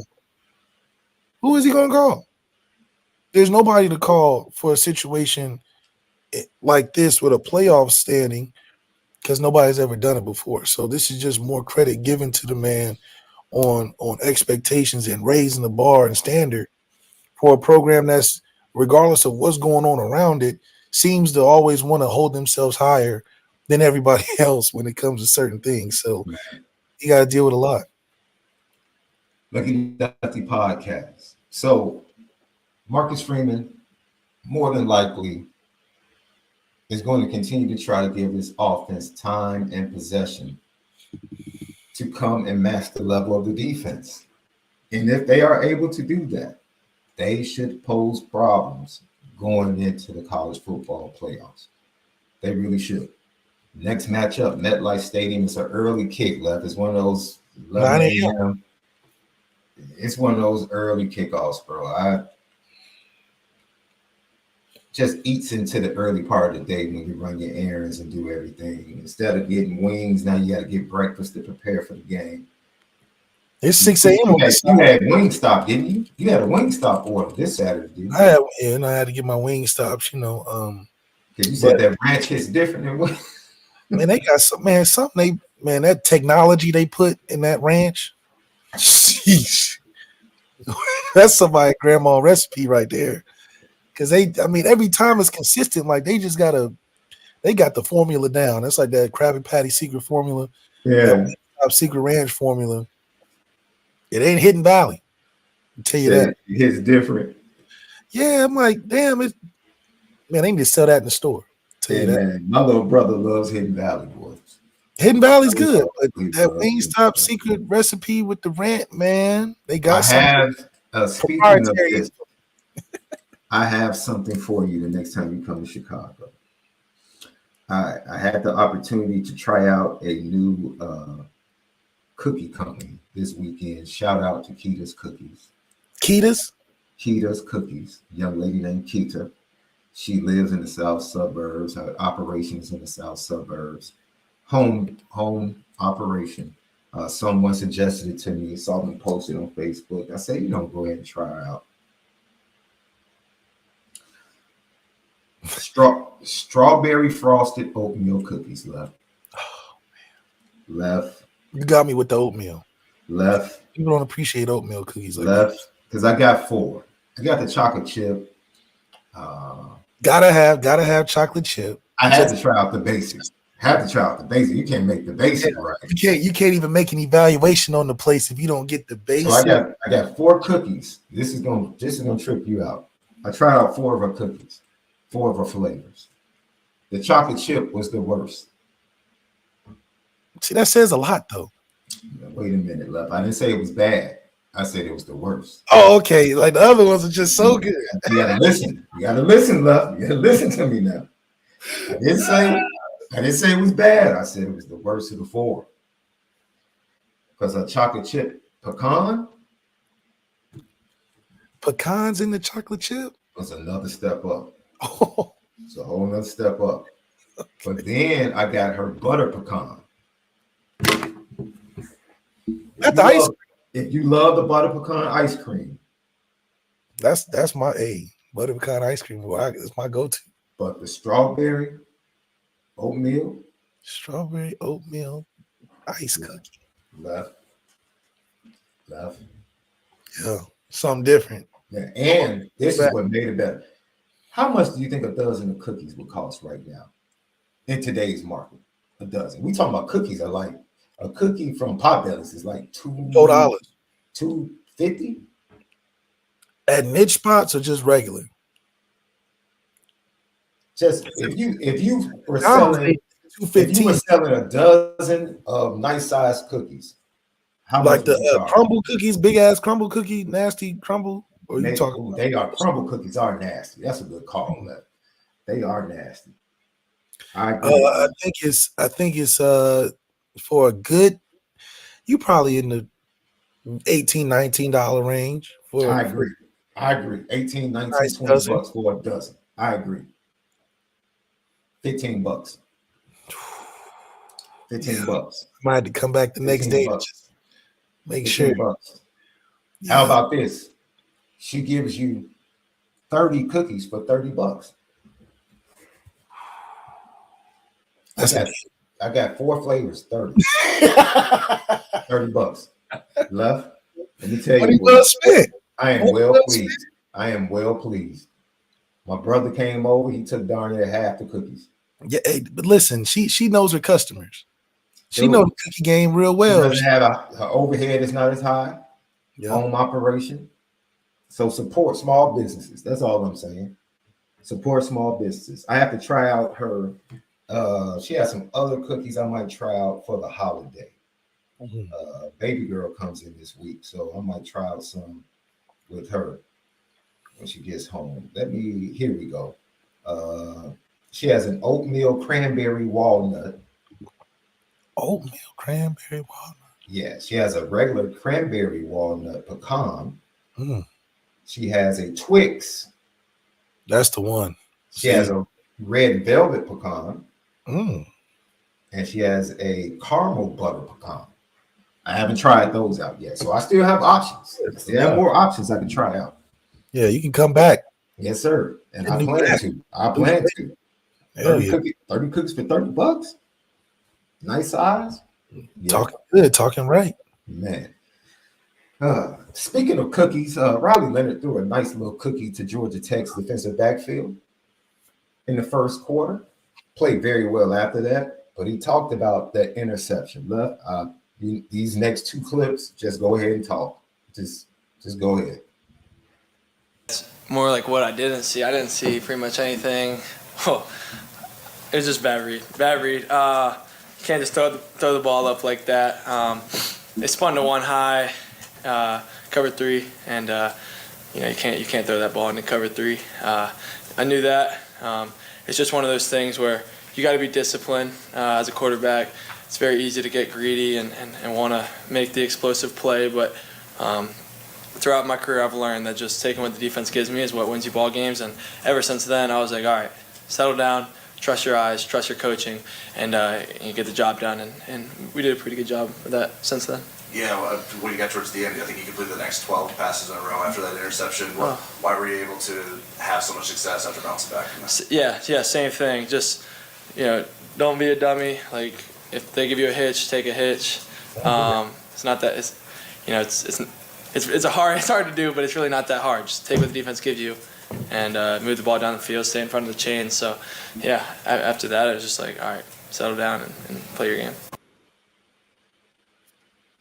John Massey, that was $30 for 30 cookies, 4 flavors.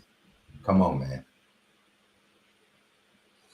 Left, you want me to play it for you again? I'm sorry, because I'm letting you rock. He just gets me so mad because I'm like, so basically you're saying you was doing what you wanted to do. Wait, this same quarterback that told you a couple of weeks ago, I just throw it up. Yeah, he's still I'm gonna just do what I want to do, and then when it don't work, let me remember my coaching. But why are you going into the game not remembering your coaching? You talk about, I just threw it just because. You just doing stuff just because, and then you say don't be a dummy. Well, you was a dummy before. I feel like he has no competition in that room that's threatening him. He knows to where he can go in there and do whatever he wants. He can experiment. There is no real competition. It never was. Absolutely. He can go and try and do whatever he want to do because there's no fear that he has to look over his shoulder, which is the difference. I think is the shit. When I played, you looking over your shoulder. You do everybody in that room looked from everybody looked over their shoulder. You're not out there just doing what you want to do. I don't understand when did that ever become a standard? When did that ever become acceptable? Because it's like you telling people. Why are you telling people that you out there making shit That's up? my issue. You don't hush. What's the saying? Stop dry snitching on yourself. If people think you're a fool, it's best to keep quiet and not open your mouth and let them know. And then it's just like, oh yeah, I just out there, whatever, dude, just laughing. Yeah, I just threw it to the other team just because I just wanted to throw it. So let me remember my coaching and then throw what the defense is giving. Let me listen to the game plan. Yeah. That's why Marcus Freeman got to steal so many possessions. Because he's thinking every week, Riley gonna go in here and waste some shit. Let me go in here and try to cover for that by stealing more possessions, because some of these possessions he's just gonna give it away and then laugh about it and say, oh, just bad ball, bad eyes, bad. I saw him, but I didn't care. I'm gonna just do it anyway. Like, what is he talking about? Decision making is the number one thing to any quarterback. Is decision making. The decision you go out there and make yourself. Your decision making is all over the place. It's truly all over, and you're telling people it's all over the place. He don't care about. He don't care about nothing team related where he's in his mind. Because I was thinking was every decision I make is going to have an impact on the team and all the guys around me.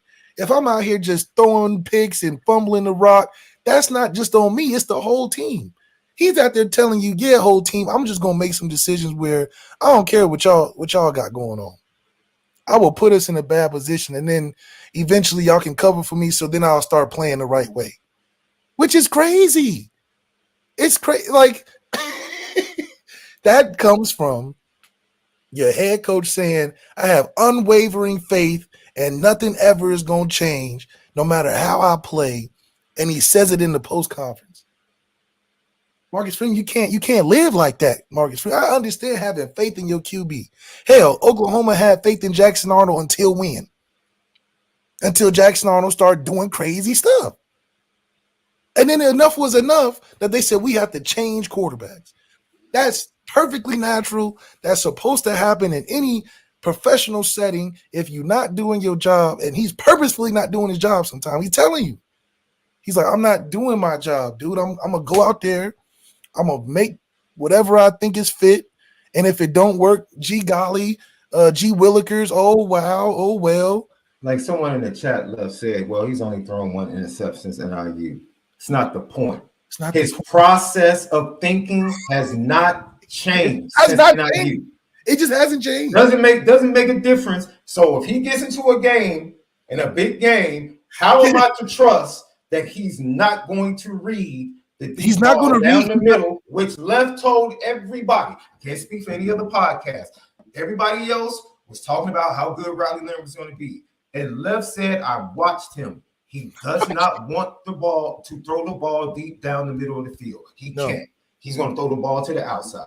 Outside, that's his best thing. Why? Because when he looks down the middle of the field, for whatever reason, it's either a bad ball, bad eyes, bad feet. And he's telling you, he's like, it doesn't matter. Same. And he tells you after the play, he said, I saw him roll. I saw him take it away. I threw it anyway. I saw them converging, and I was just like, I'm going to just try it. He's out there trying shit.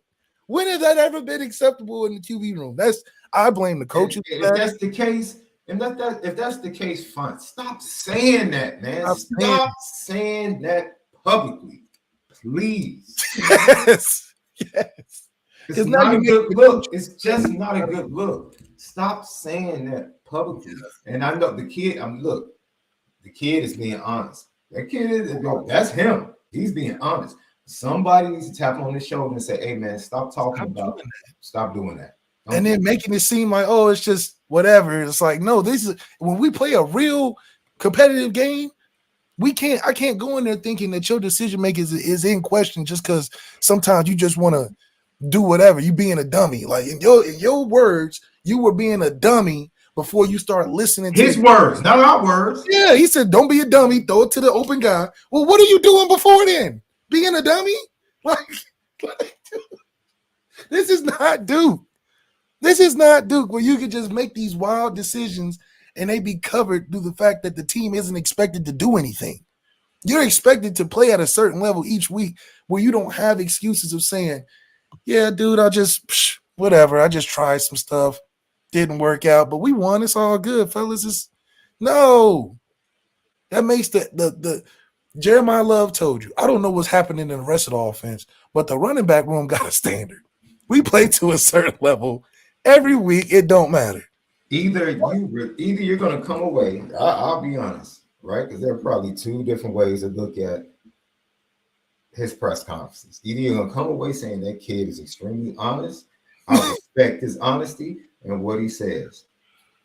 I respect his honesty. Or you're going to come away saying, what the heck? Let's recap. Let's recap. The wide receivers have been open all year. They've been open. I just decided not to throw the ball. I just decided not to throw it. They've been there. I've seen them. That's one. I'm having fun. Don't forget this part. I'm having fun just throwing the ball up to my guys, seeing if they can come up. Yeah. I'm good when I can underthrow it. With that, when I can underthrow it. Yes. And they can try to make a good play on it, but I'm gonna. Yes. That's number 2. And then number 3. Number 3. I'm not done, left. Here's number 3. This is the third entry on some of the craziest things we've heard. This one right here. Left. Oh, man. It's a standard here. We're expected to go in and win every single ball game, and this team, as the year goes on, knows how to win and knows and has a lot of confidence that we can win. At the end of the game, I think these last couple of weeks or whatever, I think we were down maybe 7-0 to start both last game and this game, and if this team just knows how to do it, I think we're old team and we keep learning from our mistakes at this point, so we know how to pull it through and just extend leads at this point.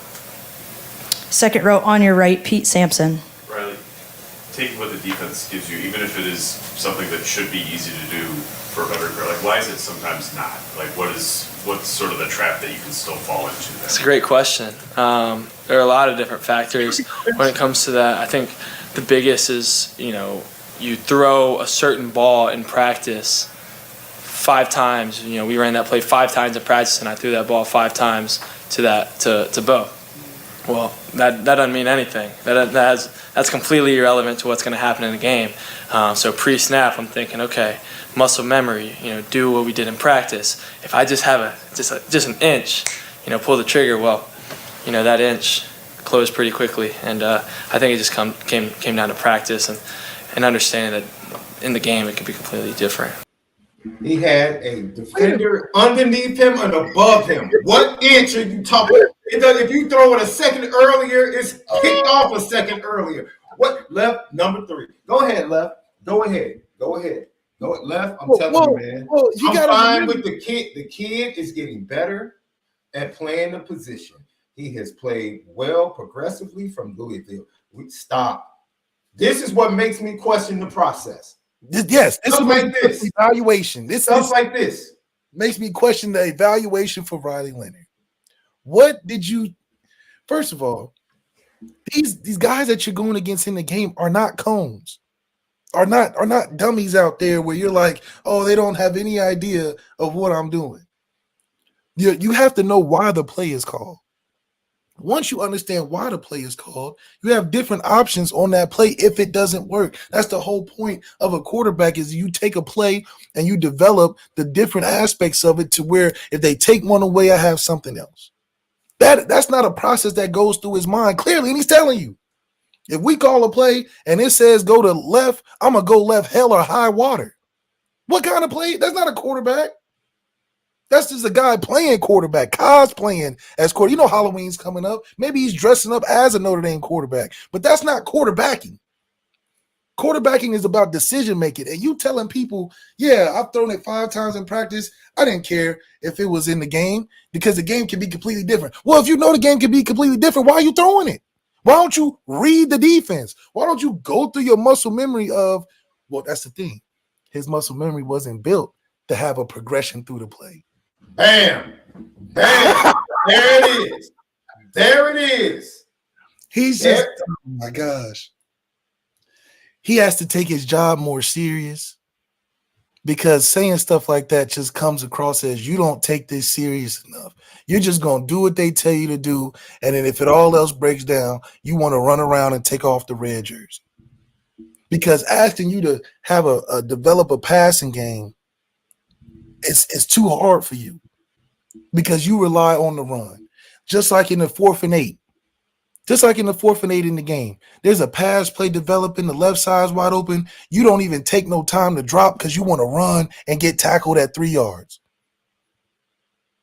That means you don't want to develop no passing game because the pass game you developing in practice was, oh, we're going to throw the post. Okay, that's all I'm going to think about is the post. I'm not thinking about my footwork. I'm not thinking about if it doesn't work. I threw it 5 times in practice. I'm going to throw it in the game. And then to say, oh, it doesn't happen like that in the game, then what are we doing?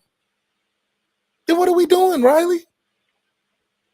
I just think this is just a huge indictment on that quarterback room because we're way better than that.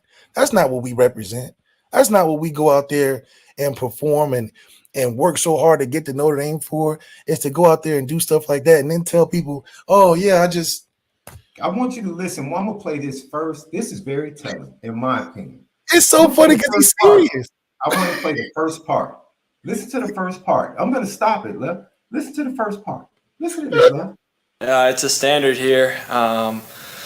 We're expected to go in and win every single ball game, and this team, as the year goes on, knows how to win and knows and has a lot of confidence that we can win. At the end of the game, I think these last couple of weeks or whatever, I think we were down maybe 7-0 to start both last game and this game, and if this team just knows how to do it, I think we're old team and we keep learning from our mistakes at this point. So you're not an old team.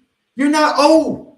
Not old. There are youngsters everywhere in the starting 22. You're not old. He's old. Yes, you're old. He's old. Yeah. Whether or not you know it, Riley. Yes. No. Everybody that comes to Notre Dame is expected to win every game. Yes. When we tried to warn you about that this is what you were walking into, you probably taking that serious. You're probably like, oh, remember, I played in a lot of big football games. No.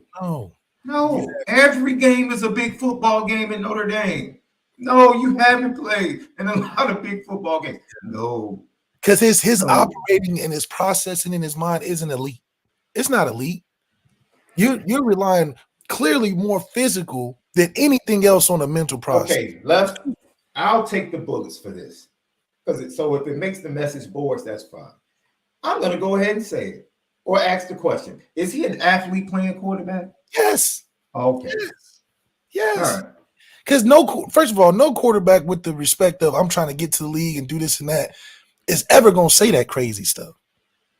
And then say it lightheartedly, like, oh, that's just, it's whatever, guys. Like, no, because why would you admit that on a national level?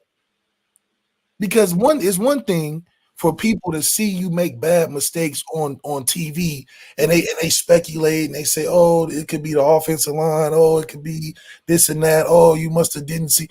But another thing, you confirming it in the post-game conferences. Yeah, I'm just throwing it up, guys. Yeah, I was throwing it up in practice a lot, so I just thought about throwing it up there. And the only reason why you speak like that is because that's not the part of your game that you take pride in. Because the part of the game you take pride in is running around and making plays with your feet. Anybody that's taking pride in a pass game as a quarterback is not going to ever say that. Cam Ward would never say that. Oh, I'm just trying things and, I saw it in practice and muscle memory. No. Because there's no explanation for that. Because anybody that takes pride in a pass game would be like, dude, I'm tripping. That was an awful mistake that I should never have made.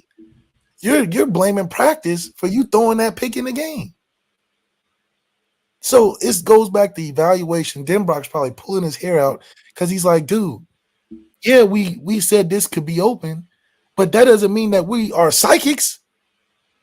What are you talking about? Go through your progression. To be able to, you're old. You're old to be telling you go through your progressions, Riley. You're too old for that. So, yeah, I get the frustration from a Mike Denbrock, from a Marcus Freeman, but not too much because y'all have sold the whole season out on Riley. Y'all telling me Steve, as long as he's been there, can't go through a process like that? Steve is that bad? Kenny's that bad? To where your own starting quarterback from a first year perspective go up there and say, I'm just doing whatever's on my mind. I have to tell myself not to be a dummy and just take what the defense is giving me. What? His words, not ours. He has to tell himself not to be a dummy. This your starting quarterback? This is exactly why Marcus Freeman is going for it and doing fake punts and taking the field position in dangerous spots. Because he's like, because Riley has to force himself to not be a dummy, I have to steal extra possessions, even against teams that we should outright beat. Because I have to carve out a couple more possessions for dummy mistakes that we're not learning from week to week. You can't go up there and say you learning from stuff week to week when you causing the mistakes week to week. The same problems, the same crazy pick you threw against NIU, underthrowing Chris Mitchell, is the same crazy pick you threw over the middle this last week. So what mistake did you learn from? Come on, man. So, and that's not to be connected to his improvement. He has improved. He's improved. He's improved. He responded well after the interception. But the conversation that you're having about your process, you got it. Yeah, it's so underwhelming. It's so underwhelming, and it worries me in a game that actually matters. It's because you'll just be too oblivious to it. You'll do some crazy stuff like that in a big game and come back and be like, "Oh man, it just gee willikers, man, I shouldn't have did that." Well, you've been doing it all season. You ain't learned yet. Now it means something because you got it, and that's the comfortability thing. You have gotten comfortable in the sense that, oh, I actually have a team around me that I can make mistakes that I did in the past, and it be shrouded over because we'll score 40 points and the other team can't. So that's what I don't like. Your comfortability and being too honest because you have a good team with expectations. You're finding out what that means week to week. That, yeah, we won, but we're going to ask you the questions that matter still. We're not just going to let you slide and glorify us scoring 42 points and all of this because you're out here admitting that you're the reason why this is a struggle sometimes. We told you that Georgia Tech defense, this is where they rank nationally defensively. Against the pass, 79th. Against the run, 27th. Scoring, 49th. Sacks, 126. Tackles for loss, 71st. Total D, 42nd. These are the rankings of the alt defense they just faced. The offensive line, not good enough against a defensive line that ranks 126th in sacks. And the interior of that offensive line struggled. Biggers had a day. He had a day. They're 126th in sacks. 71st in tackles for loss. And they're 79th against the pass.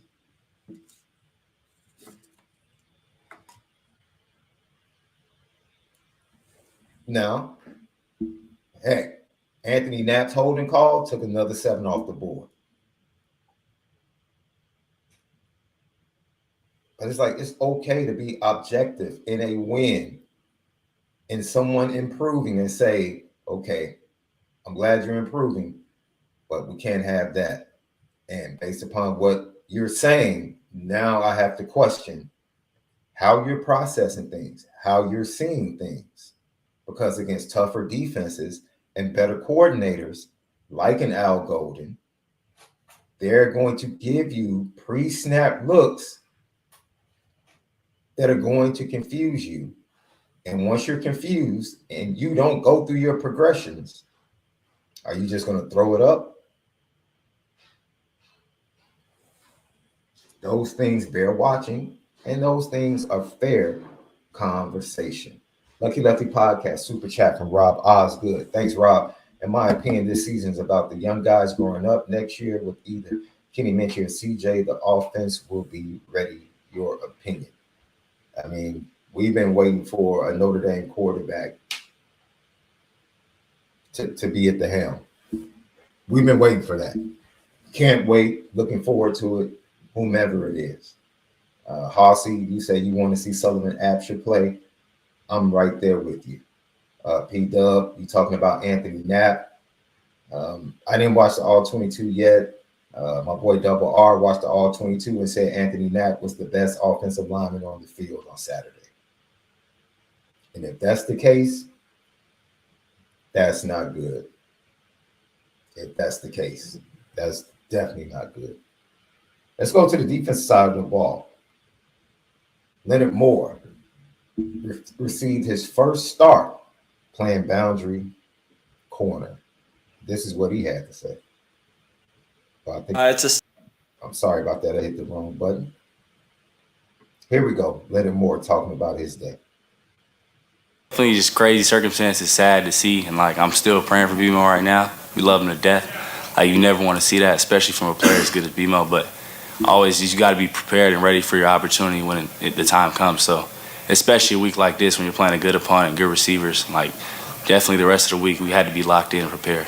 The coach was telling us that Ben was sending you guys film from like a hospital bed after. What does that mean to you? Do you know that he's still locked in? Yeah, it means a lot for sure. Like, he's in surgery, he's going through it, but he's still taking his time to talk to me. Like, he sent me a message before the game, like that he has his trust in me and everything like that. So that was just good to see. Second row on your left, Tim Priester. Talking to Coach Golden during the week, he talked about your maturity and that he never has to get on you about staying focused on what's happening in practice. Could you explain where all of that comes from for you? I think it just comes from me being like a level-headed individual. I know my assignment. I know I just have to execute my assignment to take care of it. And then just always being locked in and focused on what I have to get done. So I feel like it comes from that.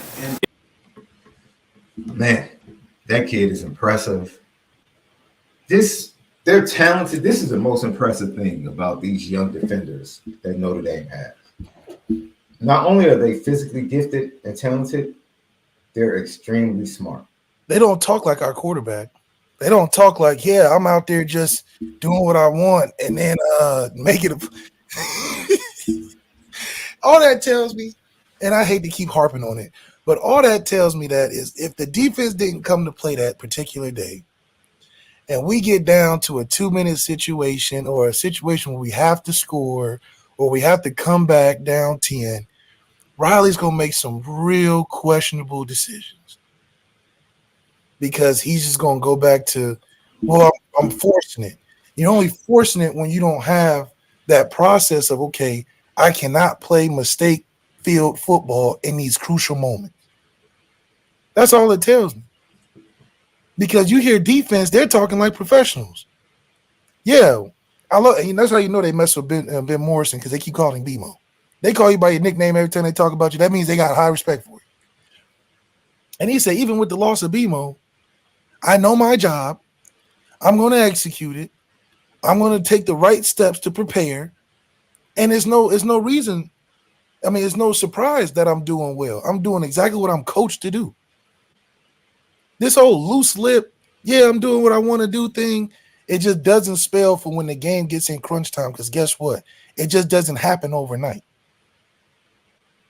It just doesn't happen overnight. So to see the difference in how a young guy is talking about his job in a professional way as opposed to a guy that's and almost like he's just happy to be here. But we need to stop bringing guys that are happy to be here and start taking guys that are more serious about their job. Not that Riley's not serious about his job. He just doesn't talk like it. And if it walks like a duck and quacks like a duck, it's not a fox. That's all we're saying. But Leonard Moore's trajectory is going to continue to rise because the way he talks, in my opinion. And the way he talks is reflective of how he plays. The moment's not too big for him. He almost sounds like he was a vet in the making already. He just happened to be a freshman. Man. So, but these are guys that Mike Mickens is recruiting and bringing in, doing due diligence about. Mm-hmm. And there's no mistake. There's no mistake on why he's successful. He brought the right character in. Yeah. Left, this is going to further highlight this kid right here, man. He's impressive. Behind the mic, almost as impressive as he is on the field, playing the boundary corner in place of Benjamin Moore. He was asked about Al Golden and playing for Al Golden. Watch this young man explain the operation of this Notre Dame defense. True freshman. Listen to this. You want to talk about a stark difference? Crazy to see like how we make adjustments, and obviously that he calls it the first 15. They're going to come out with their best plays. So we obviously make adjustments to that, and then we just stay focused the rest of the game and lock in. That's on me. Front row on your left, Tyler James. Leonard, how much does it help to have Xavier Watts and Schuler behind you guys as safeties that that can make plays but also maybe bail you out? Exactly. It helps a lot for sure. Like I know, like we play a middle of the field closed defense, so like always I know that they're gonna have my post, so it helps me a lot to cover the more intermediate routes, but just always have my right leverage and know that they got my back. Look at that. Boy, Talk that's a true- scheme. That's a true. Talk scheme. That's Hell, because true Marcus freshman. Freeman wasn't talking scheme. Marcus Freeman don't say nothing about no scheme. Marcus Freeman said, we'll get to scheme later. You got a freshman telling you what the scheme is and how he can play within the scheme. This is a guy that just got there. What are we talking about? What are we talking about? That's what you're supposed to go in the press conferences and impress with. Knowing what your job is. He can go out there and say, okay, I know I got a one high safety. I can let some stuff inside go, but I can play tougher on these intermediate and these outside routes and come and make tackles. That's a professional. That's a guy that knows and is locked into his job. What do you say? The offense first 15, our offense first 15, we act like we just out there running plays. Riley Leonard, you even heard from your own defense say, yeah, they're going to come out in their first 15. We're going to make adjustments and we're going to make plays. We're going to lock in. We know that they coming out with a first 15. So that tells you, Riley Leonard, that the other team knows you coming in with your best plays. So how are your best plays your worst plays? That don't make no sense, Riley. Your best plays can't be your worst plays. Y'all been practicing them all week. So there's a stark difference between a freshman that is locked in, knows his scheme, not G. Willikers, not this, oh, golly, woe is me. He's like, man, I'm in there knowing I got safety help. I know my job. I know where I can benefit and play better at and where I can play in and what I can't do. And I make plays. And I make adjustments and I listen.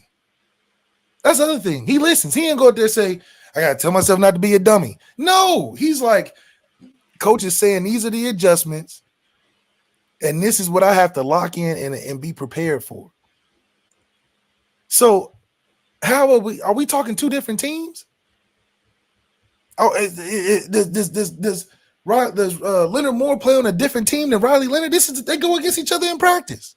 So I already know Riley just throwing picks all day. Gotta be, because he's winging it. How do you wing it when you have detailed explanation just on the other side of football?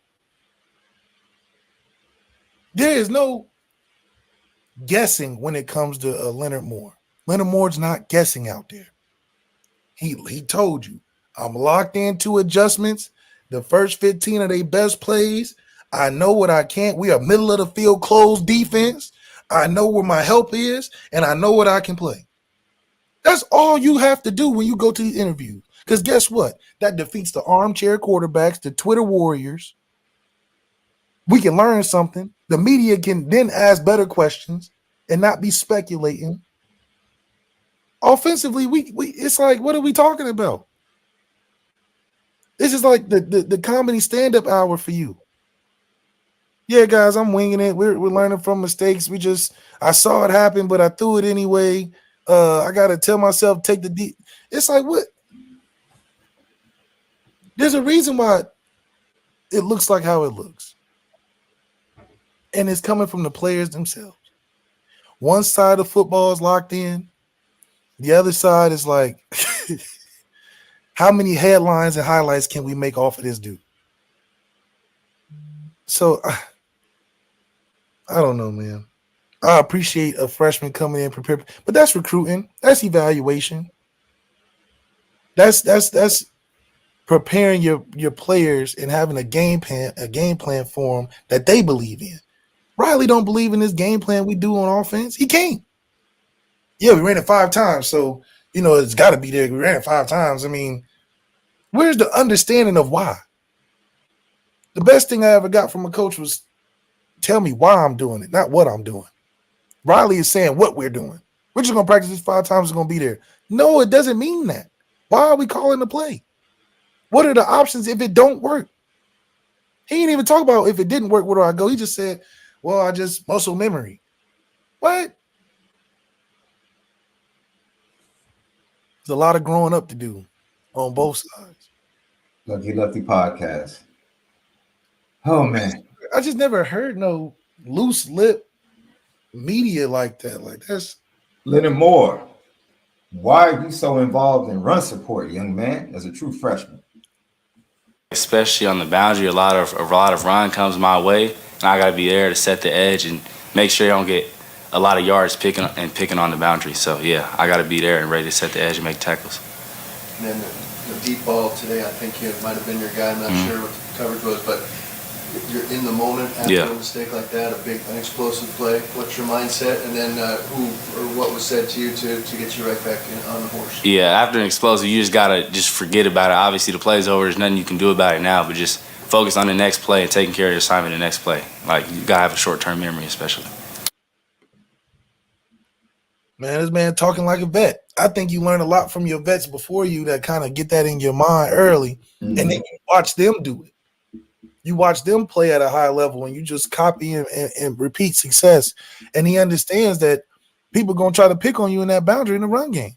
But this goes back to knowing, yeah, he got beat on that slant, but also, let's keep it a buck, Jack Kaiser could have done a better job of buzzing under that route. That's right. He knew his help was to the inside. He probably should have squeezed it a little bit more. He'll learn. Took a little bit more of a chance. Jack Kaiser should have had a little bit more depth and made it a more difficult throw. Leonard Moore should have still tackled him, and it should have been a short game. There are things that he'll learn. But once again, this is experience. Through experience that knows the assignment. He didn't execute. Like I said, forget that. I didn't execute. Let's go to the next play. You can't. Whenever you're in a position where you got one like Leonard Moore does at Notre Dame, you get excited for a guy that takes advantage of the moment, not a guy that's happy to be there. A guy that takes advantage of the moment and understands the opportunity, realizes that there's a gap in which they have to fill from a knowledge base, a performance base, and an expectation standard. All of which Leonard Moore understands. A lot of it too, it wasn't given to Leonard Moore. I'm sure Leonard Moore had to earn that respect not only of Al Golden and Mike Mickens, his teammates, and by play on the field, which he's shown flashes of and has gotten better each week. That's a process that you go through. And I think because the other guy didn't go through this process, you get a lot more loose actions, a lot more less of an expectation set for themselves. Some of it is because they didn't know what they're walking into, which is not Riley Leonard's fault. Riley Leonard didn't understand what he's walking into. That's a failure on Marcus Freeman and the offensive coordinator and the guys that have been there as involvement. There's no way you walk into this situation at Notre Dame and be like, oh, I didn't really know that it was this deep. Yeah. A guy that understood it was this deep was a guy like our guy, Kenny Minchie. Kenny Minchie knew what the standard and the expectation was to the point where he called up there and said, I'm ready for that challenge. This just shows when a guy is given as opposed to when a guy is earned. That's just how I look at the situation.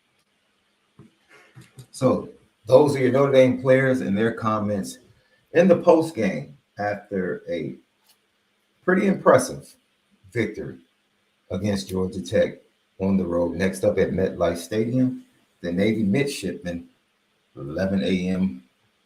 Central Time kickoff on Saturday. Left, your thoughts on the weekend? Shall we start on Saturday night? Shall we start that? Yeah, how everyone had the G logo in a grave, ready to put dirt on it. You want to start there? Yeah. You want to start there? Want to start there? Yeah. Want to start there? See, this is what I say all the time. People talk about coaching schemes and literally. You want to tell me what Georgia did? You want to tell me what Georgia did to Sark and all his schemes? Let me tell you what Georgia did. Hit him in the mouth. Kirby Smart's two best pass rushers said, not tonight. Not tonight. Yeah. 11 and what, 90 or 72? What was it? No, 11 and 13. 11 and 13, yeah. 11 and 13. Walker. Who was like, I don't care what y'all say. Walker and Williams said, no, sir. I don't care what you scheming up. All that motion in and all of that. Not We're tonight. still getting to the quarterback. Not tonight. So what? You took the call away. So what? So you what? Scored 15 points out of halftime. Not tonight. Not tonight. Carson Beck could throw another interception. Oh, Won't another make a difference. Won't make a difference. They was Not dropping tonight. passes, not tonight. All that, not tonight. They throwing stuff on the field they didn't like to call. Don't matter. I don't care how good you are as a coach. If you don't have players in big games that are gonna flat out say, "I'm gonna be the dude." That's all the difference was. They said, make the play. Yeah, I got it. Make the play. Yeah, I got it. Yeah, I'm good. Coach, we straight. Don't worry about it, Coach. It was a beautiful thing to watch. Oh man, because it's like, oh, you look like a genius coaching on your players and just go out there in a 3-man rush and all that twisting and motioning and all that. It don't matter. I'm sacking the quarterback. I'm shocking your guy. I had both quarterbacks looking like, ooh, Didn't make a difference. Arch had a nice little scramble. Stadium went up. Next play. 2 plays. Next play. Sit down. Sit down. We're gonna take all that momentum. You take that, put it in your back pocket. All that running around, you do a couple good passes. You can't stack plays against us. No. Oh, their secondary is horrible. Doesn't make a difference. You don't have the time. You can't throw it down there. How many times Quinn was trying to get it downfield and was getting sacked and pressure? He was exposed from his non-athleticism moving around in the pocket. I mean, they was on him like white on rice. But it just shows that how one team can adjust and how one can't. They said the Texas O-line was the best offensive line in the country, and they're all seniors and all. Georgia said, no, they're not. No, they're not. They had that Texas O-line looking crazy. 3-man rush didn't matter. 3-man, 4-man. Bruh. Sent some cover zeros, had them looking like Sark adjusted. Sark said that inside linebackers are the weakness in pass coverage. Yep. So we're gonna come out and we're gonna get our running backs up the middle, arrow routes, take advantage. That's exactly what they did. They put up points, and then somehow, some way, once again, here come the defensive ends. Don't matter. Doesn't matter. We're gonna wreck that too. Thing with that, which is why D-line and why I say that's the next step for Notre Dame. We got to get an 11. We got to get a 13. Trey Orby and Bryce. They're coming. But that type of size and tenacity. There's a big boy. That size and tenacity was a difference. Man. I'm talking about pushing the pocket. Even on good plays, they back there. They were no finesse players on that D-line. they are not trying to look pretty. No. Not a one. Not even close. I understand where Kirby gets the confidence. He's like, man, you see that D-line? Okay. Did you see? Put him on a petty train too, post game. Oh, he took his shots. He said, we came here tonight to eat. We ain't come here to take pictures. We ain't come here to do all of that stuff, all that pretty stuff. We didn't come here for that. Let them do that. They thought they had won the game already. They thought they won the game already. Yeah. We came here to eat. Kirby was almost felt like he was disrespected going into the game. That's how he talked.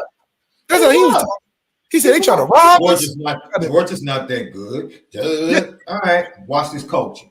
Watch this coaching. Watch this coaching. Watch this coaching. Watch these players show up. Watch these first round picks coming off the edge show up. Watch that. They didn't care nothing about that crowd, nothing about throwing stuff on the field, none of it. The height, the college game day. They didn't care nothing about Matthew McConaughey. The defensive players with Pat Carson Beck on the head. It's all good. Oh, it's all good. You gonna get it right back. Don't even trip. We got you. Don't even trip. Don't trip. We got you. No, we got you. No. We're gonna get it. No. It's hey, listen, don't even. We're gonna protect you too. Man, don't worry about that. I mean, don't worry about that. All the momentum Texas thought they was gaining throughout the game, it was squashed within plays after. They couldn't get hot on them. Now to Texas credit, there was some guys open in that all 22 replays. Oh, for these sure. guys open downfield. What's up? No time. Them quarterbacks could not get to it. No time. Hell no time to get to it. Now I'm serious. They were open downfield. They threw so many defensive backs from Georgia out. They probably were playing with walk-ons by the end of the game. They was trying to find any way to throw these players on all good hits. I'm talking about crushing. They was crushing some of them balls. They had Sark begging for targeting reviews. Like, review that one. Exactly. There ain't no way he get hit. Like, no. Yeah. Welcome to the SEC. You gonna get hit. I'm talking about Georgia players was hitting and driving. Like, oh, speaking of hits, Kingston, you shouldn't have done that little boy like that on Georgia Tech. Ooh. Yeah. First of all, you hit him in his ribs and then you slam him. Kingston, come on, man. I got to put you on the petty train for that, Kingston. Come on, man. You didn't have to do that today. You didn't have to do that today, y'all. I do it to him. You didn't have to do that Even some of them other players on Georgia, I'm talking about everybody was hitting. Everybody. You thought it was, man, listen, that level of intensity and physicality on an away game. On an away game. They was not intimidated whatsoever. All the glitz and glamour that Texas, man. What did I tell you? What did I tell you, love? Go back and listen to Friday's show. When we did the predictions, what did I tell you, love? I said if Texas allows Georgia to get off to a good start, the culture is going to be a different, because Georgia's been in these games. They've been in these games. They've been in these games. And I'm talking about hitting. See, Texas was all about the pageantry. Pageantry. Number one, the pageantry surrounding the attention, all of that. Arch Manning. Yeah. Then they got in the ring and Georgia said. Early and often. And they was like, oh. They didn't know what hit them, which was the crazy. Them first couple of drives, I said, oh, this about to be a blowout. Texas has nothing for them boys. And Quinn, you looked a little shell shocked, my dude. Oh, for sure. You looked a little shell shocked. He was touching grass. When they went over to the sideline and he was sitting next to Arch after he got his time, they both had wide eyes. They couldn't even look at each other. They said, they both had wide eyes like, yo, what is that? What do we do? And like I said, Texas had a great game plan on that all 22. I saw guys flying open. They went in they one-on-ones. But them trenches told a different story. Trenches can change everything. Everything. They couldn't see straight. And all that slow dropping that they be doing, no. You slow drop if you want to. They in your lap. All that soft pass. You know, Quinn Ewers got that soft pass. Like, they picking that off. They jumping stuff, picking it. I mean, it was everything Kirby said it would be. And that's why Kirby talked the way he talked. He understands he probably lacks in the defensive backfield, but he's strong in that front seven. And those are what usually tip the game either way anyway, is that front seven, the trenches. And he recruited boys for it, I'll tell you that. Yes. I mean, they was tackling. Ooh, they was tackling. Boy, they were popping in pads. And I thought we hit pretty good. No, Notre Dame was very physical Saturday. I thought we hit. I thought we was smacking. Very physical. Yeah. I saw, man, when that cat Drake Bowen met Jamal Haynes in the hole and that dude laid on his back, I said, okay. Yeah. Okay. Our linebackers hit. No, we hit. Remember all the hate we used to get for the critique of J.D. Bertrand? We love J.D. We love who he is. Yeah. He just doesn't make these plays. He ain't making them. No. He's not making these plays. And now Drake Bowen is making those plays. Now you understand what we were saying. So now you understand after one practice. It took me one practice, love. I hit you and I said, that's what a looks like. I said Drake Bowen and Jaden Osbury are the two most instinctive linebackers in the room, and they're freshmen. I see it in practice. They're freshmen. We was calling it a Bentley till we saw a Bentley. And did you see the play Jaden Osbury and Drake Bowen made on Saturday? Yeah. Did you see the level of tackling? That's all I'm saying. So we sit here and we're objective and we give an honest opinion and thoughts about what we see. What we see. There's Y'all saying what we see is lying. That's it. There's never any hate connected to a Notre Dame player. We'll just be honest about what we see. We just know what's coming after and that's all. Just give that's all. evaluation. And now everybody's like, "Oh man, Drake Bowen is a dude." We've been telling you Drake Bowen is a dude. Been telling you that. Do y'all miss Aldrick? Because we said this is Aldrick's time to move to. Do y'all miss Aldrick? No, I mean, come on, we wasn't lying about that. We saw Jeremiah Love coming last year. Saw him coming. Like, oh, that's that next level. Okay. Yes. Well, did you see how Zach Pyron was scared? Drake was chasing him to the side. Yeah. I was like, please go down, son. Please go down. Scared. Son, please go down. I do not want to see you get hurt. Drake Bowen not playing with them boys. He was like Kirby. Drake Bowen was out there trying to eat. So is Jaden Osbury. Jaden Osbury in the backfield, putting in work. They ain't flying and missing tackles. That's the difference. We in the backfield making them tackles, making contact. We ain't about to try to arm tackle and bring them down and do a celebration. No, we putting a body on a body. Mm-hmm. And I think that's that personality come from Max Bullock, instilling that physicality from Marcus Freeman. Top down stuff. We talked about the top down stuff. What Max Bullock said, we a linebacker on and off the field, in the practice facility, in the classroom. We don't care. We a linebacker everywhere. Yeah. Drake Bowen embodied it. Yeah. He said he a linebacker at baseball. He said, I'm a linebacker playing baseball. Flat out. Max Bullock said, yo, nah, man. So, yeah, we if we can match that all season, and especially these guys are young and flying around, I have no problem to say there's a reason why we hold people to under 7 points or 10 and under. Because we're handing out lashings. Now, offensively, we need to hand out some more lashings and be more succinct, but I think I'm starting to break the Al Golden code. Because Tuesday, Al Golden was talking about Zach Pyron. Man, he has these many snaps. The kid throws the ball really well, this, that, another. And then if you listen to Leonard Moore say, Coach told us they're going to have the first 15. They're going to have the first 15. Marcus Freeman said he came out, he looked really good early on. We knew he was going to throw the ball. He was going to be fearless and try to throw it into tight windows. He got us on some things early, and then we adjusted. I think they throw the bait out there for teams, coaches, and players to believe they can really do something. Here, go ahead. Try it. Go ahead and try us. Go ahead and try us. And as soon as you take the bait, bam. Remember I said for Purdue, they start boy, Graham Harrell. Oh, he's the fastest quarterback we've played since Caleb Williams. Oh, you put the bait out there. That cat Graham. Go ahead, run around. Yeah, go ahead, run around. Go ahead. Let's go run around. We got something for you. Yeah. And it was quick. Zach Pyron, go ahead and throw the ball. Go ahead. Go ahead and throw the ball. And they beat that young man up. Takeaways. Dang. Ooh, he took a beat. Who took more of a beating, Pyron or the Texas quarterbacks?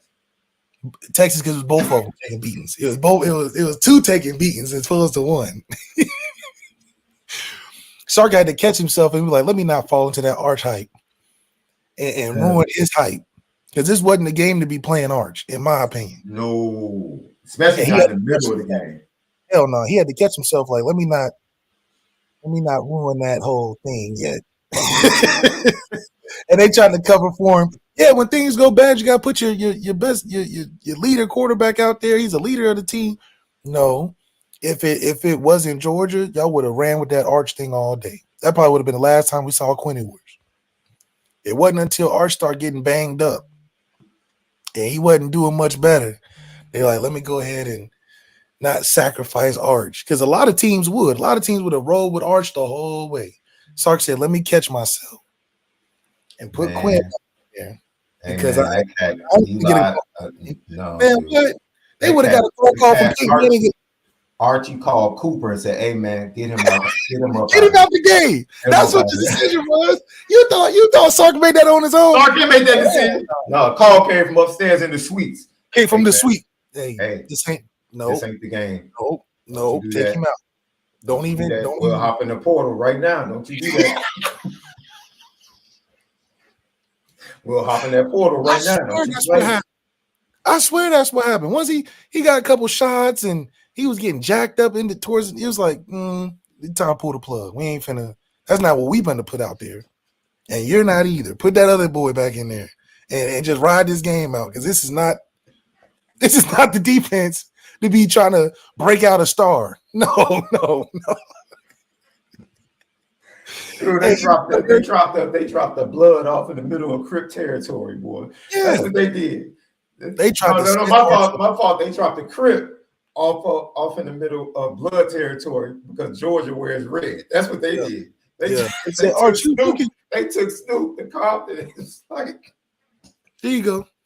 See what you can do with that. See if you can rally the troop. No, this ain't rallying. You are openly, publicly trying to get him whooped on, and then be unprepared. He ain't prepared as Quinn is for this game, because y'all didn't expect this to even happen. No. Y'all thought y'all can save the day. No, this ain't the team to save the day. Not with that D-line. Not with that D-line. That D-line was like, I don't care who back there. Arch, Brady, Drew Brees, don't matter. I'm same state. It's all same state. It's all the same. Steak. Steak on the plate. Don't make a difference. I'm trying to eat. Yeah. Go eat. So they said, Quinn, listen, I know we tried to make this smooth transition, because we all know if Arch played well and they won the game or something crazy happened, we would never see Quinn Ewers again. That's what they were setting it up for. We would never see Quinn Ewers again. Ever. But he was getting whooped just like Quinn Ewers, and they was like, no, let's save that story for another time. Let's peacefully transition for another time. You ever watch wrestling? And it's a tag team match, and the guy is getting whooped, and he's struggling. He's in a chokehold, and he's struggling, reaching his hand out to the corner. And he's reaching out to the corner, and finally he does something that gives him the ability to jump and tag in his partner. Yeah, that's right. Comes in on fire. Boom, do a couple moves. And then all of a sudden it gets reversed. It's like, you getting whooped too. Like, now your eyes get big. I was supposed to be the same. Not today. That's what happened. That was a tag team match. They thought they was tag team. When he get beat up, he reversed it. They thought they was tag team in a ringer. No, the tag did.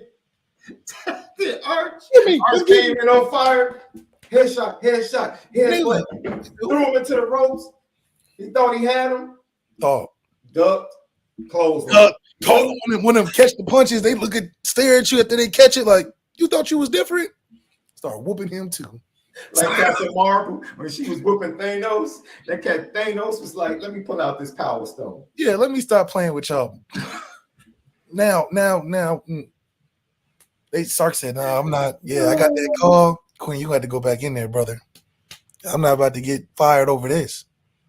Because that's what, that's how the game is played. I've seen it. I saw it set up a long time ago. Because Malik Murphy saw it. He said, let me go ahead and go to Duke, not play around with y'all, because y'all trying to jump me. So, yeah, that's one of those things where I think. Well, how are we not climbing the charts, though? That's the other thing. You know why? We're winning in great fashion. And Are we? Well, scoreboard. I'm sorry, scoreboard wise. Okay, great the game. Not the defense, great the total game by Notre Dame. It was a B-. It was a B-. Okay. But at the same time, go the week before and grade that game is there. Throw them out. B- still. That's what I'm saying. This is a B- team right now. Let's be honest. No matter, this is a B- team right now because the offense cannot match what the defense is putting out. Does. And you can't hide it. You can't. What do you want them to jump 1 or 2 spots? We're acting like Notre Dame's supposed to be in the top 6 or 7 teams. They're not. They should be anywhere from 10 to 12. 10 to 12.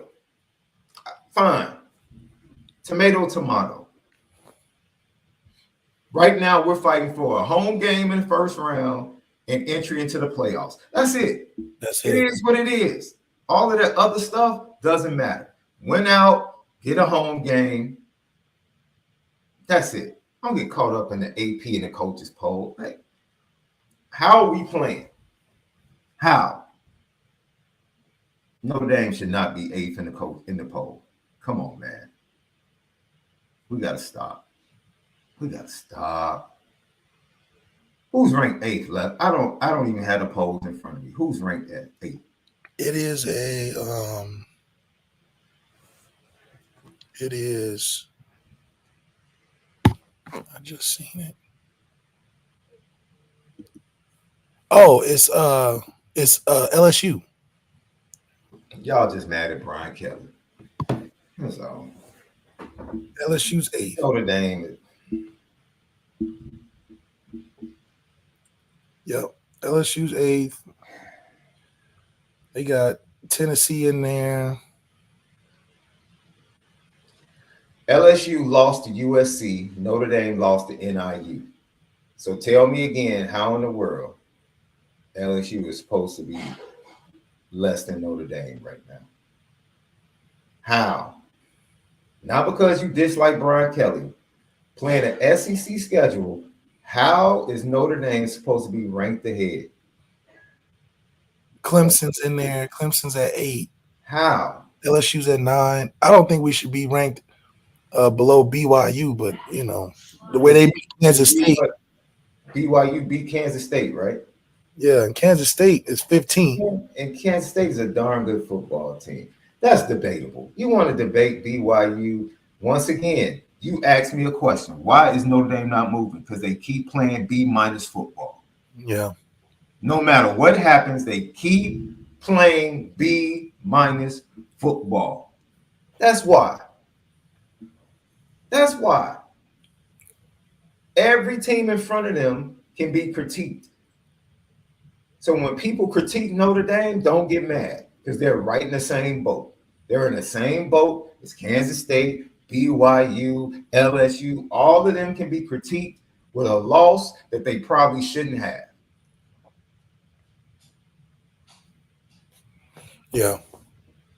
Notre Dame is playing B to B- football right now. Because of offense. The day you see them play an A to A+ game is the day they'll move up in the polls. Yeah. Impress somebody. Go impress somebody. Go be impressive. Because Saturday should have been the same score as Stanford. 49-42-7. It should have been the exact same. Should have been the exact same. Go impress somebody.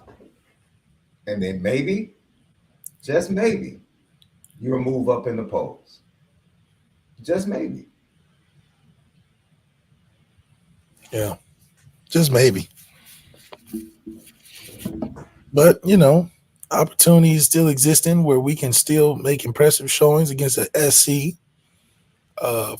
These academy schools. They beat Navy. But once again, Navy's ranked. You're a 10-point favorite against a ranked team.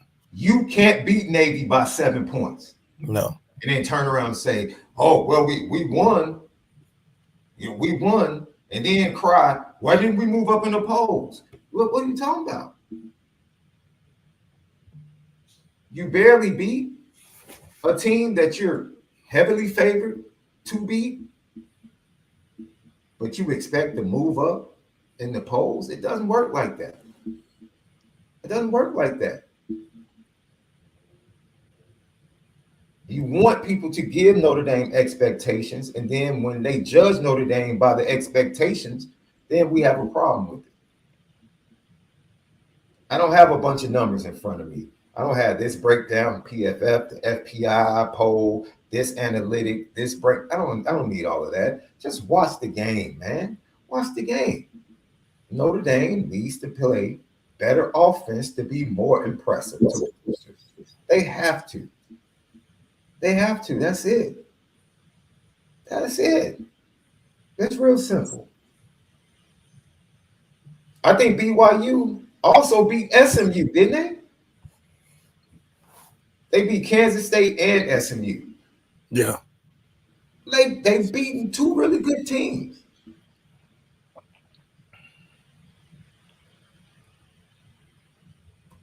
That's why Notre Dame hasn't moved. They haven't been impressive enough to move. They just haven't. Not worth watching like these other games have been. Oh, Left, I said this the other day.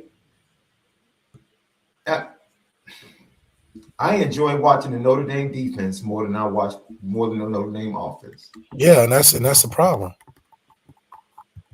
And that's not good. That's not good. No. That's good. Bruh, Pete Weber, come on, man. Are we doing point differential? We're doing point differential? That's what we're doing? We're doing point differential against two awful defenses. The last two defenses they faced were mid at best. Mid. I just read off the defensive stats for Georgia Tech. And the fact that we didn't do more in the passing game when they're ranked 72nd against the pass is ridiculous. We got multiple short fields against Georgia Tech and could do nothing. Literally got the ball at the midfield and gained maybe 4 yards. That's ridiculous. And you want to applaud the offense as if they done something great? That ain't it. I'm sorry, that's not it. No, my bar is set a little bit higher. Just a little bit higher. A little bit higher. My bar is set a little bit higher. I'm sorry. Your head coach is giving you multiple opportunities. Fake punt, fake field goal. You can't do anything with it. I'm sorry. That's not it. That's not it.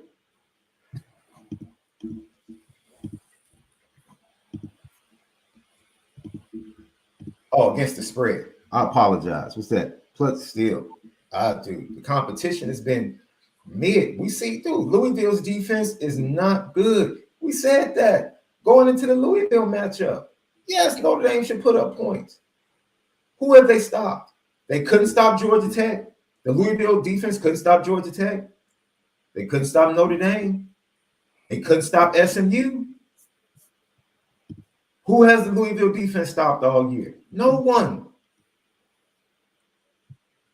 No one. The Georgia Tech defense, not good. Mid. Very small. Can't stop the pass. It was impressive that Notre Dame bullied up and ran the ball against a top 25 run defense. That was impressive. But Notre Dame did the same thing against Texas A&M on the road. That's right. Fourth quarter. So we know we can do that. Notre Dame knows they can do that. But nobody's naive to the fact of where Notre Dame needs to get better at, where we lack that part of our game, and that still weighs regardless of the scoreboard. It's just the truth of the matter. They don't think we're a threat offensively.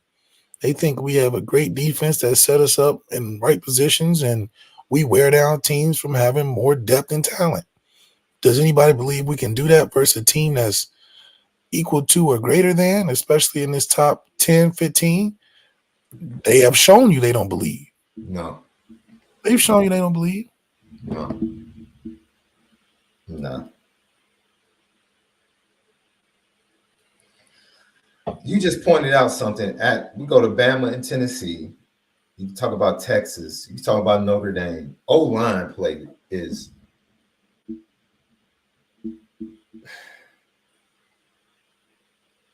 the Michigan O-line is struggling this year, left. Because they can't throw the ball. So, they're dealing with crazy boxes and all type of mishaps. O-line play this year has been thoroughly disappointing. Thoroughly disappointing. Yeah. And I'll say this. I think it's to a point now where we have to objectively set. We know the standard and what it is at Notre Dame with offensive line play. The standard is one thing, but then the realization that you're missing your two best offensive linemen due to injury. Your best three, I'll take that back. Your best three offensive linemen are out due to injury. First time right tackle starting. Two freshmen on the left side. True sophomore, true freshman. and backups that lost their jobs to those youngsters on the left side in camp. What are you really expecting? What are we really expecting? They're not dominant. I don't think they have the ceiling to be a dominant offensive line. That's Can right. they become a good, consistent offensive line? Yes. Yes. That's not asking too much for this offensive line to become a good, consistent offensive line. But they haven't done it. They haven't done it. They haven't done it. Sam Pendleton was really good early. He's fizzled out. Hasn't been as good. Anthony Knapp, run game, good. Pass pro, he struggled.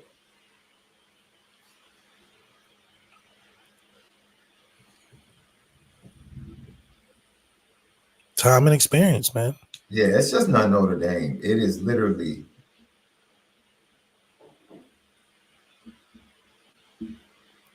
I don't know what it is, man. I just don't. Right? Because like we said, the expectation is not for Notre Dame to be dominant. No, I don't think anybody. I think most fans know. Like, this offensive line is not going to be. I thought the offensive line on the interior with Craig, Shroud, and Pendleton by November had a chance to really, especially what they showed you in the fourth quarter against Texas A&M. I was like, oh, okay, they have a chance to be really good late in the season. Now it's just like, just give me effort. Just give me effort, man. Just fight, compete, give me effort, and give your special, your position players an opportunity, your skill players an opportunity. That's right. I don't need Jeremiah Love being hit 2 yards into the backfield, running up the middle. I don't need that. Just give him a chance. Yeah, I don't need to see that. I don't need to see that.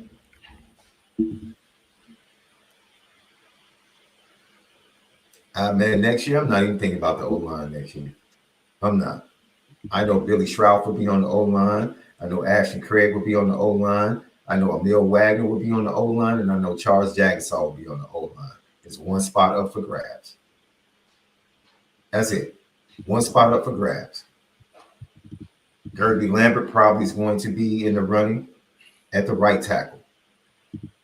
But Emil Wagner has not shown me anything to say he's not getting better and he won't be a right tackle next year. So I think people are going to be battling for one spot.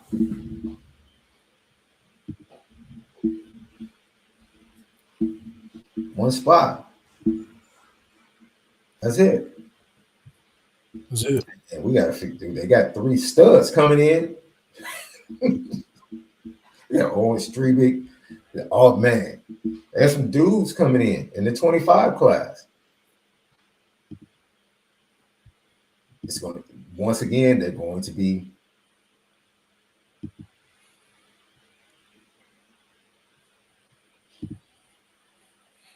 yeah, I got you, Coach Vic. There are 4 linemen that are going to play next year. Emil Wagner is going to play. Billy Shroud is going to be a starter. Ashton Craig is going to be a starting center. Charles Jagasaw is going to be a starter. That's 4 starters. Who gets the last spot? I don't know. And I'm not saying what position.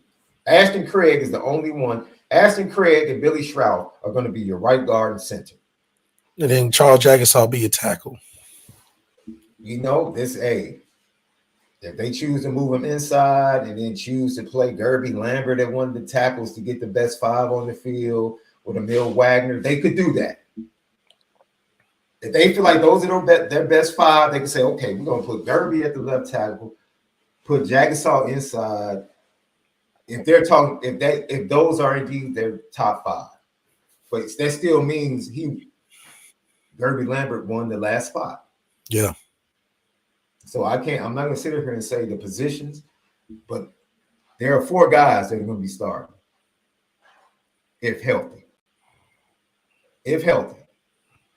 That 5th spot, goes to the best man. Best man. That's the best lineman. That's it. That's I it. should be, yeah. So, which is crazy because that means the two guys that start on the left side for you might not are going to be backups next year. Backups, even with a full season. They could quite possibly be backups next year with even more talented offensive linemen coming in as freshmen. Which is good because then they at least have the experience as a backup. Yeah. So a situation like this happens again. And I mean, Sullivan Absher isn't going anywhere. He still has a chance to get better. He still has a chance to grow. I mean, don't worry. Yeah, I wouldn't worry about next year's offensive line. And me personally, I'm not moving Jack Assault. If he's the best offensive lineman you had this year, I'm not moving. Who's a better tackle? Like, don't give me he's big, he can do this. Who plays tackle better? Who plays tackle better? Have you seen anybody that you can definitively say plays the left tackle position better?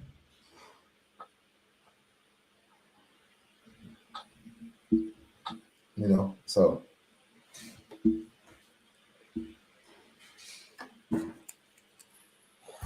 what do you call those luxury problems? Yeah. Name next year. Luxury problems. Do we take the Benz or the Bentley out? Which one?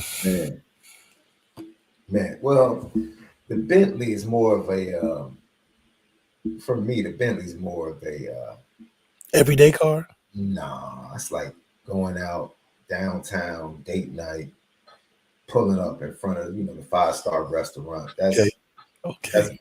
That's the Bentley type. Sports car is definitely weekend, have fun, LSD, Lakeshore Drive, show off a little bit. I'm crazy, bro. My everyday car would be something like a Nissan or something. Okay, so weekends you really showing out, popping out. I'll get a souped up Maxima or something, Yeah, Maxima's nice. Yeah, I know, especially the new ones. They look sports cars. Yeah. I'm very practical, bro. Now, if I pop out, I'm gonna pop out. Yeah. If I pop out, I'm gonna pop out. But everyday car, I'm looking for gas mileage, bro. You trying to get point A to point B? Yes. Looking for gas mileage. Anywhere around the range of 27 to 32 miles per gallon. It's real comfortable for me. Okay. Real comfortable for me. Yeah. I don't want to be in that 16 to 19. No, not every day. No,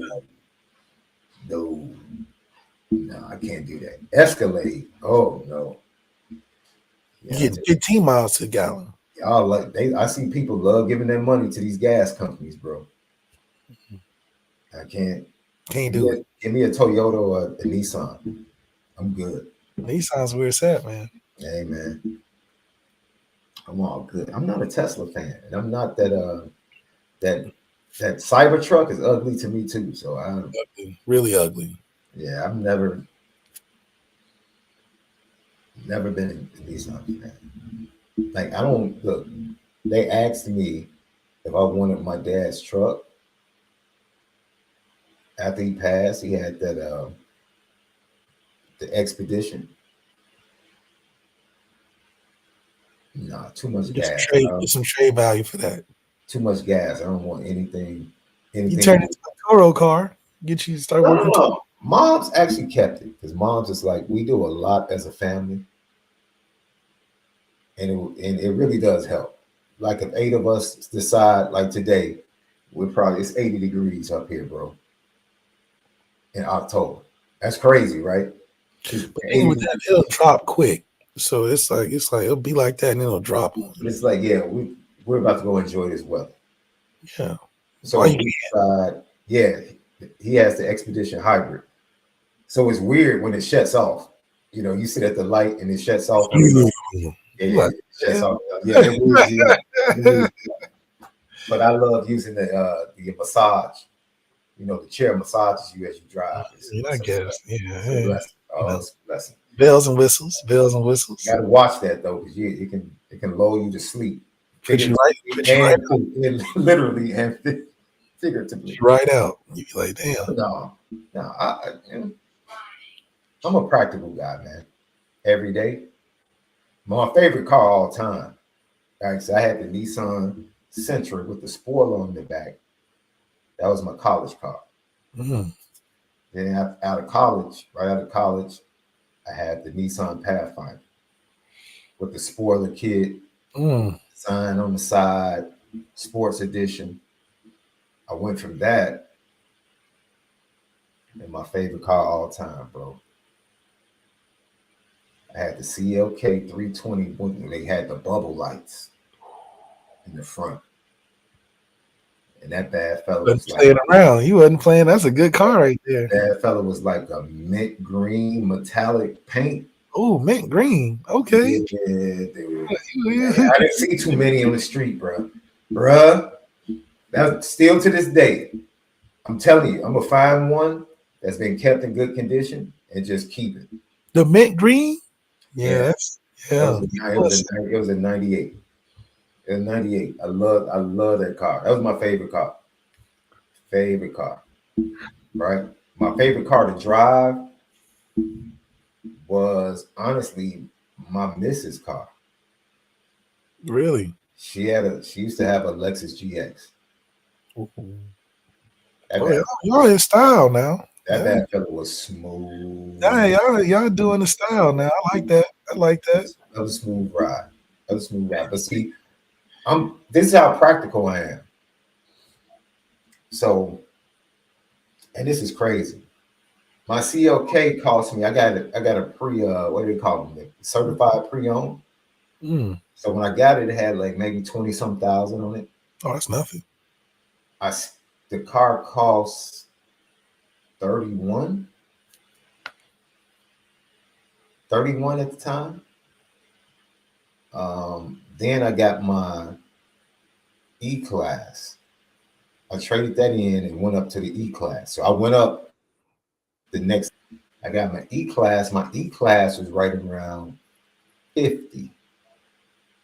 Okay. Bumped it up a little bit. I bumped it up a little bit. Mm-hmm. And then my eyes got set on the G-Wagon when they first came out. Oh, man, it's hard to pass. Yeah, dog. That bad fellow was like 85. I was like, I'm not going that high. The wagon is the wagon. That's when my practicality jumped in, though. I was like, no, I'm not. I can't spend that much, you know. And I messed around last year. Start getting real.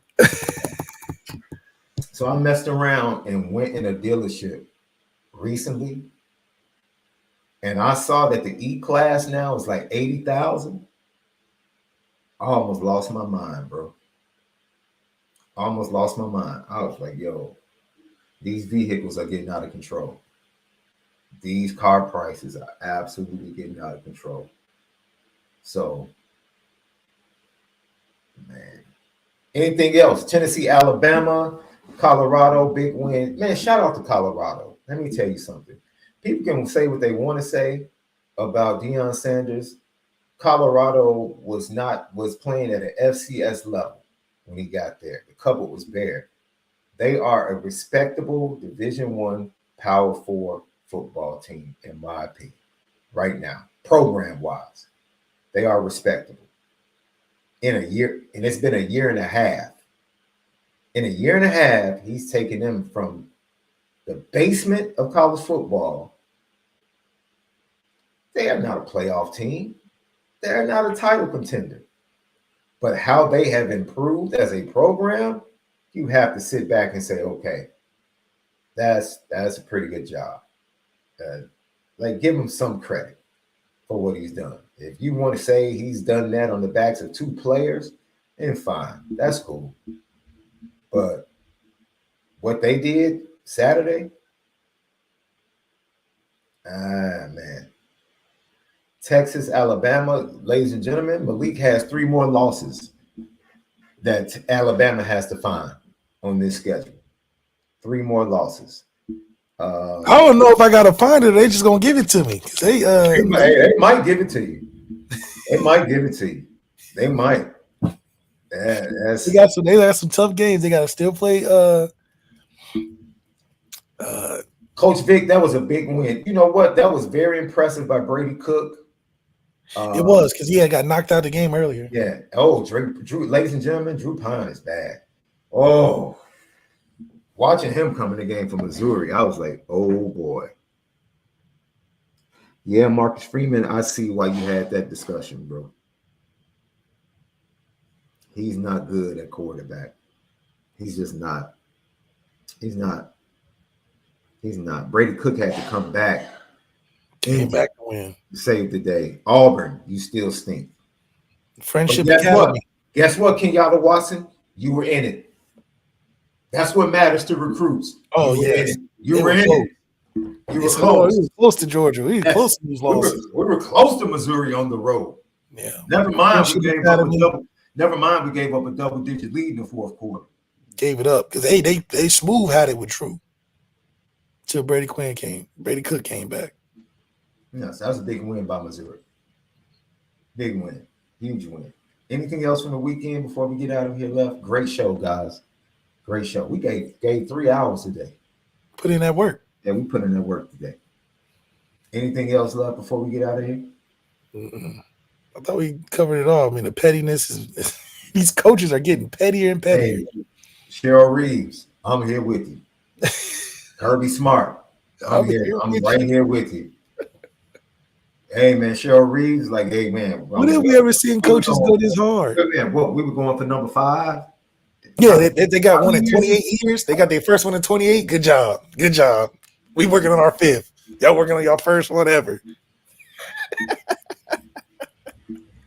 They said, we just trying to get our 5th one. Y'all working on your first one ever. Okay. I love it.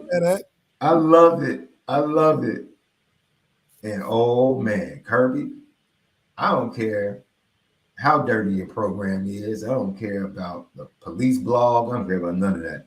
Not today. Not right in this moment. Nope. All I know, and win covers everything over. All I know is you made me laugh when you said, we ain't come here to take pictures. We don't care nothing about that. We weren't taking pictures before the game, doing all that stuff, the lights and cameras. No, we came here to eat. And they try to rob us of calls. Didn't make a difference. I had never seen anything like that, bro. They had a straight up huddle. All of the refs got in a huddle, like, hey man, you know, we're gonna have to find it. We're gonna have to reverse this call. They had to. They would have stormed the field, man. They would have, man, listen. They was like, hey, bro, we got your back. We got to get out of here. You shouldn't have thrown that flag. We got your back. We're gonna go ahead and reverse this. No need to even talk to the review center. We'll reverse it on the field. Because we got to make it home. Y'all ain't trying to make it home, are y'all? Okay.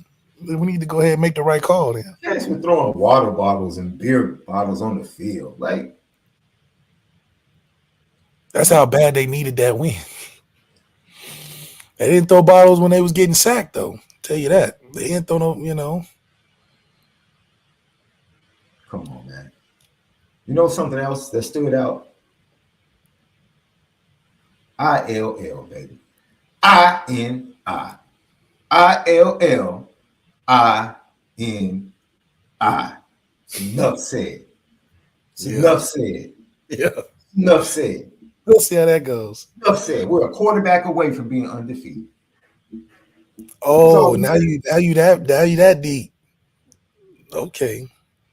Hey, if we have a better quarterback, we beat Penn State on the road. That's a fact. Now y'all really do. Y'all can talk with them ugly uniforms. Y'all can talk. Right, we can talk. You didn't like the Red Granges, dog? You didn't like the Red Granges? That's what y'all call it? Yeah, the little leather helmet. You didn't like that, dog? You didn't like that? Who y'all play next? I want to know who y'all play next. Let me pull up the schedule for you, dude. Because y'all, We definitely have one more loss on the schedule. Nebraska seemed like a lot for y'all. So y'all bouncing back the right way. We almost lost to Purdue. So a week before, we almost lost to Purdue. So let's keep this in perspective.